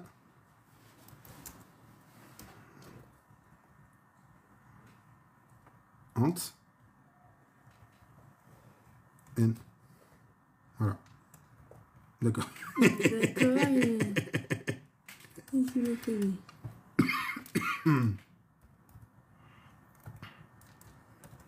Voilà. GG. Et voilà. Donc, du coup, au niveau du classement... Non, elle reste toujours 3e avec 13 points. Donc à égalité avec les Messor Barbarus, c'est juste le nombre de points qui diffère. Non, non, ça fume pas ici. Pourquoi? Ah non, ça fume pas du tout, Tom Tom Titi. Voilà, donc pour cette soirée, on va s'arrêter là du coup. Alors, je vous donne rendez-vous. Attendez que je calcule. Donc demain, ils sont nourris. Mardi. Mardi, jeudi. Samedi. Donc samedi prochain. Pour la 6e journée. Donc vous avez été nombreux ce soir. Je vous remercie énormément. Vous avez été nombreux à participer. Je vous remercie énormément pour cela. Merci beaucoup, beaucoup, beaucoup. On se donne rendez-vous donc samedi prochain, dans la joie et la bonne humeur. Je vais croiser les doigts là de ce que j'ai vu, c'était pas... Voilà. On verra bien. On verra qu'est-ce qui se passe. Je vous souhaite une bonne nuit, une bonne soirée, un bon week-end, un bon 14 juillet. Et bonne nuit à tous. Bye bye. Et merci encore pour votre participation, pour vos cadeaux, pour tout ça. Merci énormément. Bye bye.